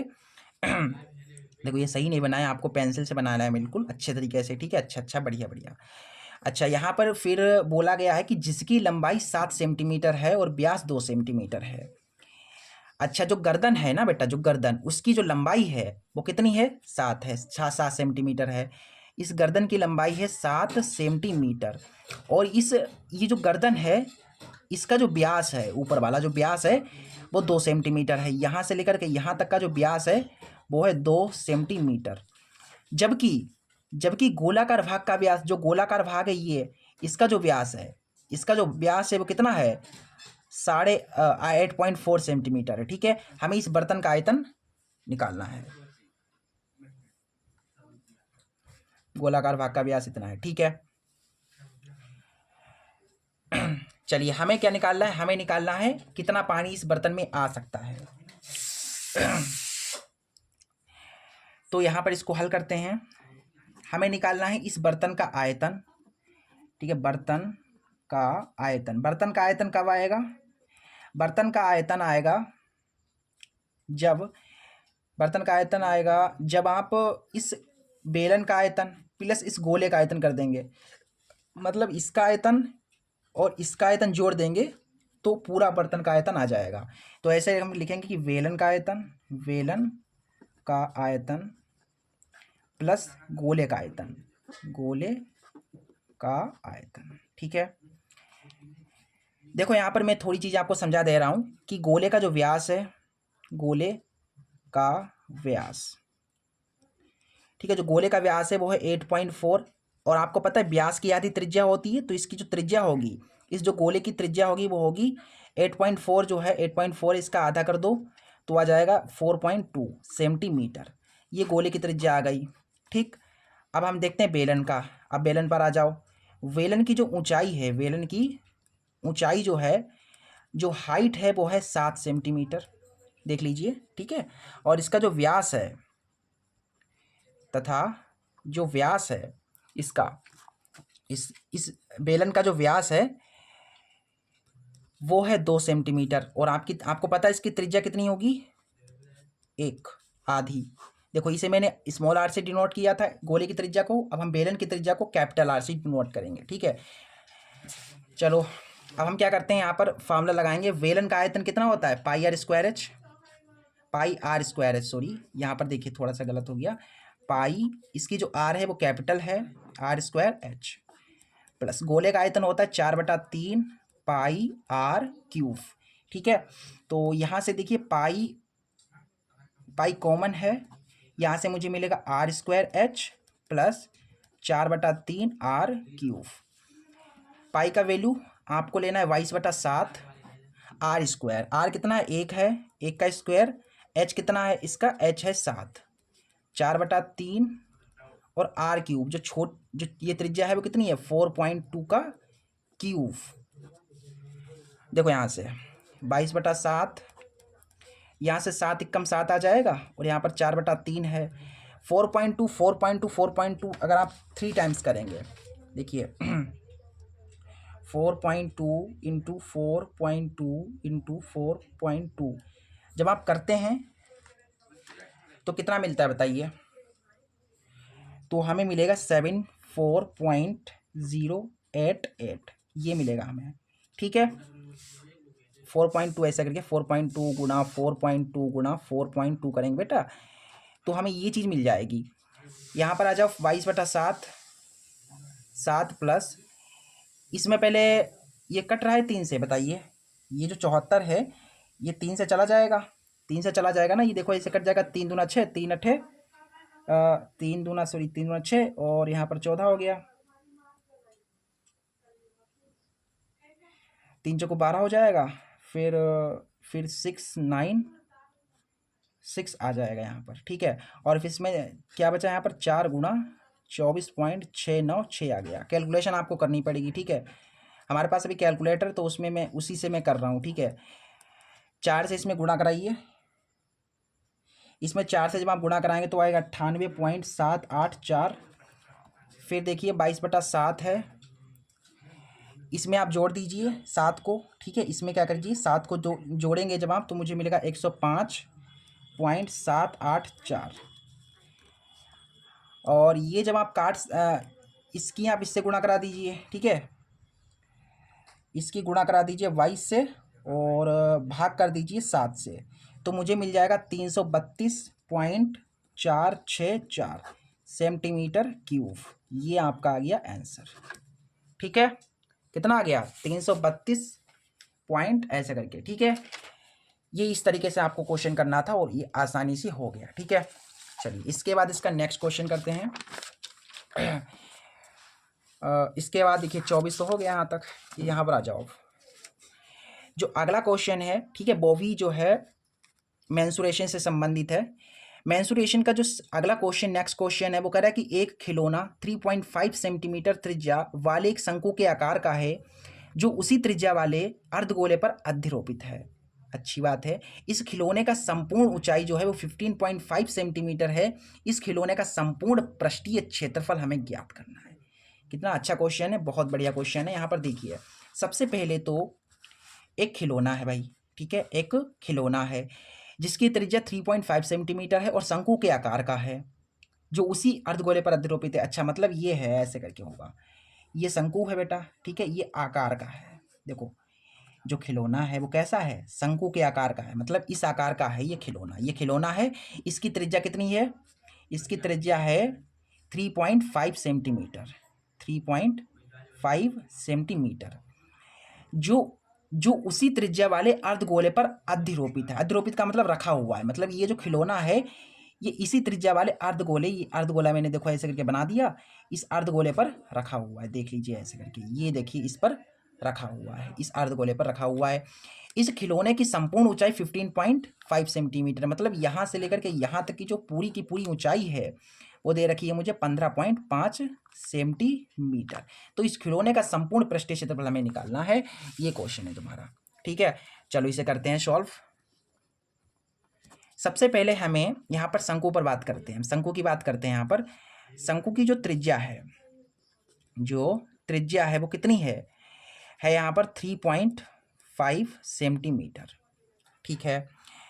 फिर इसके बाद शंकु की ऊंचाई देख लेते हैं कितनी है। शंकु की ऊंचाई, अब आप लोग कहोगे कि सर शंकु की ऊंचाई ये है। नहीं बेटा, ये तो पूरे खिलौने की ऊंचाई है। शंकु की ऊंचाई बताओ कहाँ पर है? शंकु की ऊंचाई ये है, देखो यहाँ से लेकर के यहाँ तक, ये है शंकु की ऊंचाई। हमें ये पता करना है। तो ये कैसे पता चलेगा? जब आप इस पूरे की पूरी 15.5 सेंटीमीटर से ये त्रिज्या को घटा दोगे, ये त्रिज्या है ना बेटा यहाँ से लेकर के यहाँ तक, ये घटा दोगे जब आप, तो आपको मिल जाएगा, ठीक है। तो ऐसा करके लिख दो कि भैया जो 15.5 है उसमें से हम क्या करेंगे, त्रिज्या को घटा देंगे, तो हमें जो है शंकु की ऊंचाई मिल जाएगी। तो यहाँ से देखो 15 में से 3 गए, 5 में से 5 गए 0, 15 में से 3 गए 12 सेंटीमीटर, ये आ गया आपकी शंकु की ऊंचाई। अच्छा अब अर्धगोले पर बात करते हैं। अर्धगोले की जो है हाँ एक और बात है, अर्धगोले की जो त्रिज्या है वो 3.5 सेंटीमीटर ही है, क्योंकि बोला है कि जो शंकु की ऊंचाई है वो उसी त्रिज्या वाले अर्धगोले पर रखा हुआ है, मतलब जो शंकु की ऊंचाई है वही अर्धगोले की ऊंचाई है। तो ऐसा करके लिख भी सकते हो चाहे तो, अर्धगोले की त्रिज्या, अर्धगोले की जो त्रिज्या है, ठीक है, इसे मैंने स्मॉल आर से डिनोट किया, तो इसको कैपिटल आर से भी डिनोट कर सकते हो, चाहे तो इसी से कर दो, कोई दिक्कत ना है। 3.5 सेंटीमीटर है, ठीक है। चलो आ जाओ क्वेश्चन पे। संपूर्ण पृष्ठीय क्षेत्रफल हमें निकालना है, संपूर्ण पृष्ठीय क्षेत्रफल। संपूर्ण पृष्ठीय क्षेत्रफल, इस खिलौने का संपूर्ण पृष्ठीय क्षेत्रफल कैसे निकलेगा? जब आप इस शंकु में, ये शंकु है बेटा, इसके ऊपर रखा हुआ है, यानी कि क्या है, जुड़ा है। अब जुड़ा है यानी कि मुझे भी जोड़ना पड़ेगा। जो देखो देखो यहाँ पर ऐसे करके शंकु का पृष्ठीय क्षेत्रफल, पृष्ठीय क्षेत्रफल प्लस अर्धगोले का पृष्ठीय क्षेत्रफल, अर्धगोले का पृष्ठीय क्षेत्रफल। शंकु का पृष्ठीय क्षेत्रफल क्या होता है? ये होता है पाई आर एल, ठीक। अर्धगोले का पृष्ठीय क्षेत्रफल होता है 2 पाई आर स्क्वायर, ठीक। लेकिन हमें यहाँ पर एल निकालना पड़ेगा, तो एल यहाँ पर निकाल लेते हैं। एल निकलता है अंडर रूट में H square plus R square. L बेटा क्या है? एल आपकी है तिर्यक ऊंचाई। एल क्या है? एल है आपकी तिर्यक ऊंचाई, ठीक है। एल है आपकी क्या है? तिर्यक ऊंचाई, तिरछी ऊंचाई, ये वाली, ये, ठीक है। तो एल कैसे निकलेगा? देखो यहाँ से अंडर रूट में एच स्क्वायर, एच कितना है? 12 है, 12 का square plus R square. R कितना है? आर कितना है बेटा? 3.5 है, तो 3.5 का स्क्वायर। तो यहाँ से देखोगे अगर आप, तो 12 12 ये में 144, 3.5 देखो 3.5 है, ठीक है। 3.5 गुणा 3.5 मुझे मिलेगा 12.25। अब यहाँ से अगर आप जोड़ेंगे तो कितना आएगा? 4 और 2 6, 4 और 1 5, 156.25। अब जो 156.25 है, इसका क्या निकालेंगे? अब हम इसका निकालेंगे वर्गमूल। अंडर रूट में क्या है? 156.25, इसका वर्गमूल आ जाएगा बेटा, आ जाएगा 12.5 सेंटीमीटर। जो तिर्यक ऊंचाई आ गई है वो आ गई है 12.5 सेंटीमीटर। अच्छा, अब ये जो मान आए हैं इसमें रख दो, ये वाले जो है यहाँ पर रख दो। पाई आर कॉमन है, ठीक, पाई आर कॉमन है, बचेगा यहाँ से एल प्लस 2r। पाई का मान 22/7 लेना है, ठीक है। और आर जो त्रिज्या दे रखी है वो दे रखी है 3.5। एल तुम्हारे पास आया है 12.5, 2r तुम्हारी है 3.5। इस देखो यहाँ से जब पॉइंट काटोगे तो 10 बढ़ जाएंगे, ठीक। तो यहाँ से मुझे मिला 22/7, 35/10। ये बेटा 35 है, पॉइंट नहीं लगा है। 12.5 है यहाँ पर, और यहाँ से मुझे मिलेगा 2 पंचे 10, 2 3 छोड़ 1 7, ठीक है। 7.0 मिलेगा। देखो 7 पन्ना 35, 5 दूना 10, 2 एकम 2 एकम 2, यानी कि 11। 12.5 में 7 7 8 9, यानी कि 19.5 मुझे मिला। 11 गुणा 19.5 करा दो अब, फिर हमारा फाइनली आंसर आ जाएगा। क्या कराना है मुझे? 19.5 की गुणा करानी है 11 से, तो मुझे मिल जाएगा यहाँ से 214.5 सेंटीमीटर स्क्वायर। ये रहेगा तुम्हारा आंसर, ठीक है। अच्छी बात है, सब कुछ समझ में आ गया। 214.5 सेंटीमीटर स्क्वायर, ये है तुम्हारा इस खिलौने का संपूर्ण पृष्ठीय क्षेत्रफल, ठीक है। ये बेटा देखो यहाँ पर शंकु जो था इस अर्धगोले पर अधिरोपित था, यानी कि जुड़ा हुआ था, इसलिए मैंने क्या किया? शंकु का पृष्ठीय क्षेत्रफल प्लस अर्धगोले का पृष्ठीय क्षेत्रफल, फार्मूला लगाया, सॉल्व किया, आंसर। इसके बाद इसका नेक्स्ट, अब इसके बाद जो इसका क्वेश्चन नंबर 25वां है उसे देखिए। क्वेश्चन नंबर 25 कह रहा है, बहुत बढ़िया क्वेश्चन है। कह रहा है कि एक बहुमंजिले भवन के शिखर से देखने पर एक 10 मीटर ऊंचे भवन के शिखर और तल के अवलंबन कोण 30 डिग्री, क्रमशः 30 डिग्री और 45 डिग्री है। बहुमंजिले भवन की ऊंचाई ज्ञात कीजिए, ठीक है। 6 नंबर का क्वेश्चन है, और ये क्वेश्चन मैंने जब प्रश्नावली 9.1 पढ़ाई थी तो ये क्वेश्चन कराया था, ठीक है। अगर आपको ये क्वेश्चन आता है, आप खुद कर सकते हैं ये question, then skip this question and watch the next question, ठीक है। अगला क्वेश्चन देख लीजिए। चलिए क्वेश्चन नंबर 25 में सबसे पहले एक बहुमंजिल भवन है, ठीक है। एक बहुमंजिल भवन है, ये भवन है बहुमंजिल, ठीक है।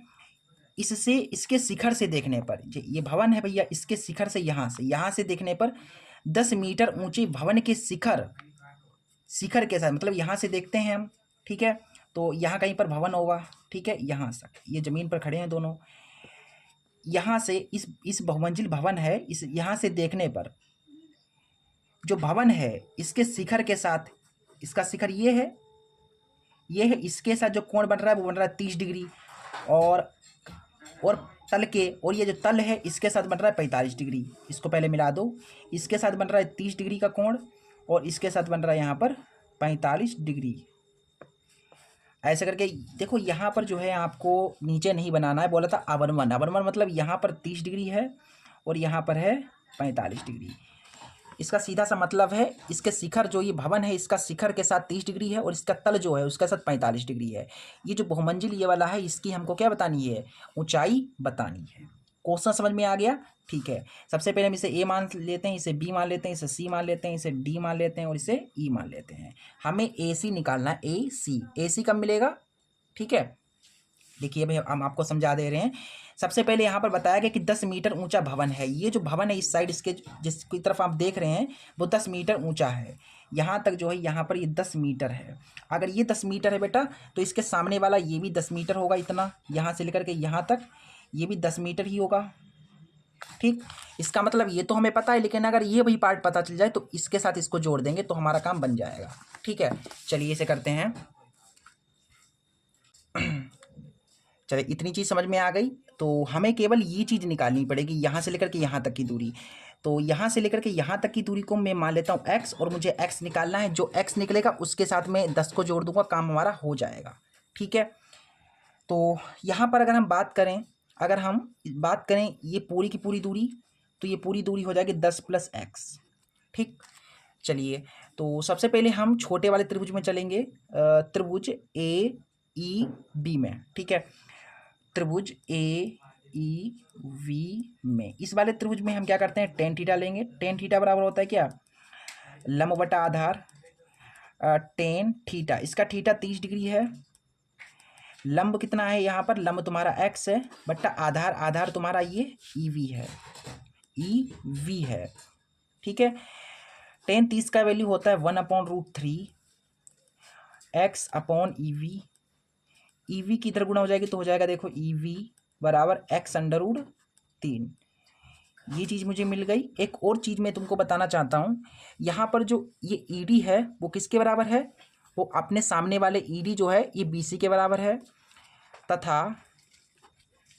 तथा जो EV है वो किसके बराबर है, EV के सामने कौन है, DC, ये इसके बराबर है। आप देख भी सकते हैं, ये वाली चीज़ इसके बराबर है, ये वाली चीज़ इसके बराबर है। ठीक है, तो आगे देख लो, आगे बड़े वाला त्रिभुज ले लेता हूँ, त्रिभुज ADC में इस वाले त्रिभुज में भी टेन थीटा लीजिए। टेन थीटा बराबर होता है लंब बटा आधार, तो टेन, इसका थीटा कितना है बड़े वाले त्रिभुज का, 45 डिग्री है, 45 डिग्री। लंब, ये पूरा का पूरा लंब है तुम्हारा 10 + x बटा आधार तुम्हारा DC है। ठीक, आधार कितना है, DC है। टेन 45 का मान होता है 1, ऊपर है 10 + x बटा में यहाँ पर DC। इस DC के स्थान पर देखो, इस DC के स्थान पर EV लिख सकता हूँ। अब देखो 1 बराबर ऊपर कितना है 10 + x है, इस EV के स्थान पर मैंने अभी क्या निकाला, x√3 निकाला। ठीक, इसके बट्टे में कुछ नहीं तो 1, इधर गुणा हो जाएगी तो हो जाएगा x√3 बराबर, इसकी इधर गुणा करा दो 10 + x। ठीक, अब आगे देखिए, इसको सॉल्व करते हैं। 6 नंबर का प्रश्न है तो थोड़ा बहुत आपको टाइम देना पड़ेगा इसे। x वाले को x के साथ लिख लो, ये प्लस का x है, इधर आएगा माइनस का x हो जाएगा, उधर 10 है। यहाँ से x कॉमन लोगे जब आप, तो मुझे मिलेगा √3 - का 1 बराबर 10। यहाँ से x बराबर 10, गुणा में था तो बट्टे में आ गया, √3 - का 1। नीचे अंडर की संख्या होती नहीं, इसको हटाने के लिए हर परमेकरण करना पड़ेगा। तो यहाँ से अपने पास हो जाएगा, देखो 10 √3 + 1/3 माइनस एक, यहाँ पर 2 आ जाएगा, 2 पंचे 10। यानी कि यहाँ पर आपको समझ में आया। देखो ये a - b है, a + b है। ठीक है, ये देखो ऐसे मैंने सॉल्व किया, √3 - का 1 है, फिर गुणा है √3 + का 1। तो इसको मैंने देखो सॉल्व कैसे किया, ये मैं कैसे दो लाया, देखो ये a - b a + b है, पहले होता है a² - b²। ऐसे ही तो होता है, a - b a + b का फार्मूला क्या होता है, a² - b²। इसके सूत्र से कट जाएगा, यहाँ पर 1 बचेगा, 3 में से गया 2। ठीक है, ऐसे करके फिर 5 यहाँ पर आ गए, तो मुझे मिल गया यहाँ से 5 √3 + का 5। ठीक है, ये चीज़ मुझे मिल गई, समझ गए बात को। देखो 5 की अंदर गुणा करा दी, 5√3 और 5 की 1 से 5 आ गया। ये आपका x आया। हमें पूरा का पूरा जो है बहुमंजिल का ऊंचाई निकालनी थी, ये पूरा का पूरा बहुमंजिल है, इसकी ऊंचाई निकालनी थी। तो ऐसे करके लिख दो कि अतः बहुमंजिले की ऊंचाई h जो होगी, ठीक है, जो h होगी वो क्या थी, हमने आपको बताया पूरी की पूरी 10 + x है, ठीक है, क्या है 10 + x, यानी कि h बराबर 10 + x। x कितना आया, ये आया 5√3 + 5। तो यहाँ से देखो 10 और 5 15 और 5√3 है। अगर आप यहाँ से अगर आप 5 कॉमन ले लेते हैं तो आ जाएगा 3 और 5 × 15 और √3, ये आ जाएगा। ठीक है, ये आपके जो है आपका जो है आंसर हो जाएगा। ठीक है, ठीक है, इस तरीके से इस क्वेश्चन को हमें करना था और ये आराम से बन गया। इसके बाद इसका जो नेक्स्ट क्वेश्चन है, ठीक है, वो करते हैं। अगला क्वेश्चन अथवा वाला कह रहा है कि भूमि पर स्थित एक बिंदु से एक चिमनी का उन्नयन कोण 60 डिग्री है। यदि चिमनी के पाद से बिंदु की दूरी 25 मीटर है तो चिमनी की ऊंचाई ज्ञात कीजिए। यहाँ पर सबसे पहले एक चिमनी है, ठीक है, क्या है इस क्वेश्चन में, क्वेश्चन नंबर 25 अथवा वाला है, ठीक है, 25वें का अथवा है, फर्स्ट पार्ट इसका है। कह रहा है कि 3 नंबर में है, ठीक है, भूमि पर स्थित एक बिंदु से चिमनी का उन्नयन कोण। अच्छा, ये पहले तो चिमनी बना लो। ये चिमनी किस पर खड़ी हुई, जमीन पर। तो जमीन पर एक बिंदु ले लो, इस वाले बिंदु से इस चिमनी का उन्नयन कोण जो है कितना है, 60 डिग्री है। 60 डिग्री है ना, देख लीजिए, पढ़िए, क्वेश्चन में कहा गया है कि भूमि पर स्थित एक बिंदु, तो ये भूमि थी, इस पर एक स्थित बिंदु, ये वाला, ठीक है, इस बिंदु से चिमनी का उन्नयन कोण, ये चिमनी है, इसके साथ ऊपर वाला जो कोण बनेगा शीर्ष के साथ, वो 60 डिग्री है। यदि चिमनी के पाद से, इस चिमनी का पाद ये है, ये चिमनी है, इसका पाद ये है, इस पाद से भूमि के एक बिंदु से बांधा सॉरी गाइस, कहाँ पर था मैं, हाँ, यदि चिमनी के पाद से बिंदु की दूरी 25 मीटर है, मतलब चिमनी का पाद ये है, यहाँ से इस वाले बिंदु की दूरी हमको दे रखी है 25 मीटर।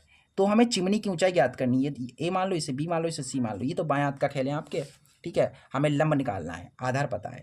चलिए, सबसे पहले हम इस वाले में टेन ले लेते हैं, टेन थीटा, ठीक है, टेन थीटा त्रिभुज ABC में टेन थीटा लोगे तो हो जाएगा लंब बटा आधार। लंब तुम्हारा AB है, ठीक है, और आधार तुम्हारा 25 है। देखो, मैं वो नहीं लिख रहा हूँ कि माना चिमनी की ऊंचाई h है, फिर ऐसे वैसे लिखूँ, वो मैं ऐसे कर लोगे पूरे नंबर आपको मिलेंगे, क्योंकि टाइम नहीं होगा आपके पास, क्वेश्चन ज़्यादा होंगे, टाइम नहीं होगा आपके पास, ठीक है, इसलिए थोड़ा शॉर्ट करना पड़ता है। टेन 60, थीटा के स्थान पर 60 डिग्री, AB तुम्हारा चिमनी की ऊंचाई है, AB चिमनी की ऊंचाई है, बटा में 25, टेन 60 का मान होता है √3 AB बटा में 25, तो बटे में कुछ नहीं तो 1, AB की कम AB हो जाएगा, और हो जाएगा यहाँ से 25 √3, ये हो आपका आ गया आंसर। ठीक, ठीक है। इसके बाद इसका जो नेक्स्ट इसका जो नेक्स्ट पार्ट है, ठीक है, जो नेक्स्ट पार्ट है वो क्या कह रहा है कि भूमि से 60 मीटर की ऊंचाई पर एक पतंग उड़ रही है।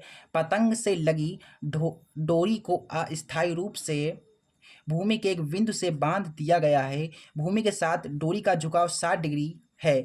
यह मानकर कि डोरी में कोई ढील नहीं है, डोरी की लंबाई निकालनी है हमें। अच्छी बात है। देखो, सबसे पहले क्या है, इसका जो सेकंड पार्ट है वो देखिए। सबसे पहले बोला गया है कि एक पतंग उड़ रही है, 60 मीटर ऊंचाई पर एक पतंग उड़ रही है। मतलब ये भूमि है, एक 60 मीटर ऊंचाई पर यहाँ पर जो है एक पतंग उड़ रही है, ये जो है पतंग उड़ रही है, ठीक है।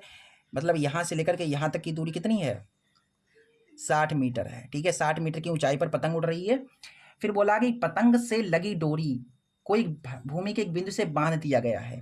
मतलब पतंग में डोरी यहाँ पर लगी होगी और भूमि का बिंदु ये है, इस वाले बिंदु से इस पतंग को ऐसा करके बांध दिया गया है। जैसे आप पतंग उड़ा रहे होते हैं कभी कभार, तो पतंग को जो है एक डोरी से बांध देते हैं, जैसे बांध दिया गया यहाँ पर, इस वाली डोरी से बांध दिया गया, तो पतंग जो है उड़ेगी, ठीक है। और बताया कि भूमि के साथ डोरी का झुकाव 60 डिग्री है। ये जो डोरी है, ये वाली जो डोरी है, इसका झुकाव कितना है, 60 डिग्री है। तो डोरी की लंबाई निकालनी है हम, ये जो डोरी है इसकी लंबाई हमें निकालनी है। क्या निकालनी है, डोरी की लंबाई निकालनी है। डोरी की लंबाई, ये ए मान लो, इसे बी मान लो, इसे सी मान लो, यानी कि हमें ए सी बताना है। ये जो ए सी है बताना है। सबसे पहले हमें लंब पता है, हमें कर्ण पता करना है, तो हम यहाँ पर लंब और कर्ण किस में आता है, लाल बटा कक्का देख लो यहाँ से, लाल बटा कक्का, लंब और कर्ण आ जाता है साइन में। ठीक है, तो साइन थीटा ले लो, साइन थीटा बराबर होता है लंब बटा कर्ण। साइन थीटा तुम्हारा 60 डिग्री है, लंब तुम्हारा 60 है, कर्ण तुम्हारा कितना है, कर्ण आपको जो है ए सी निकालना है।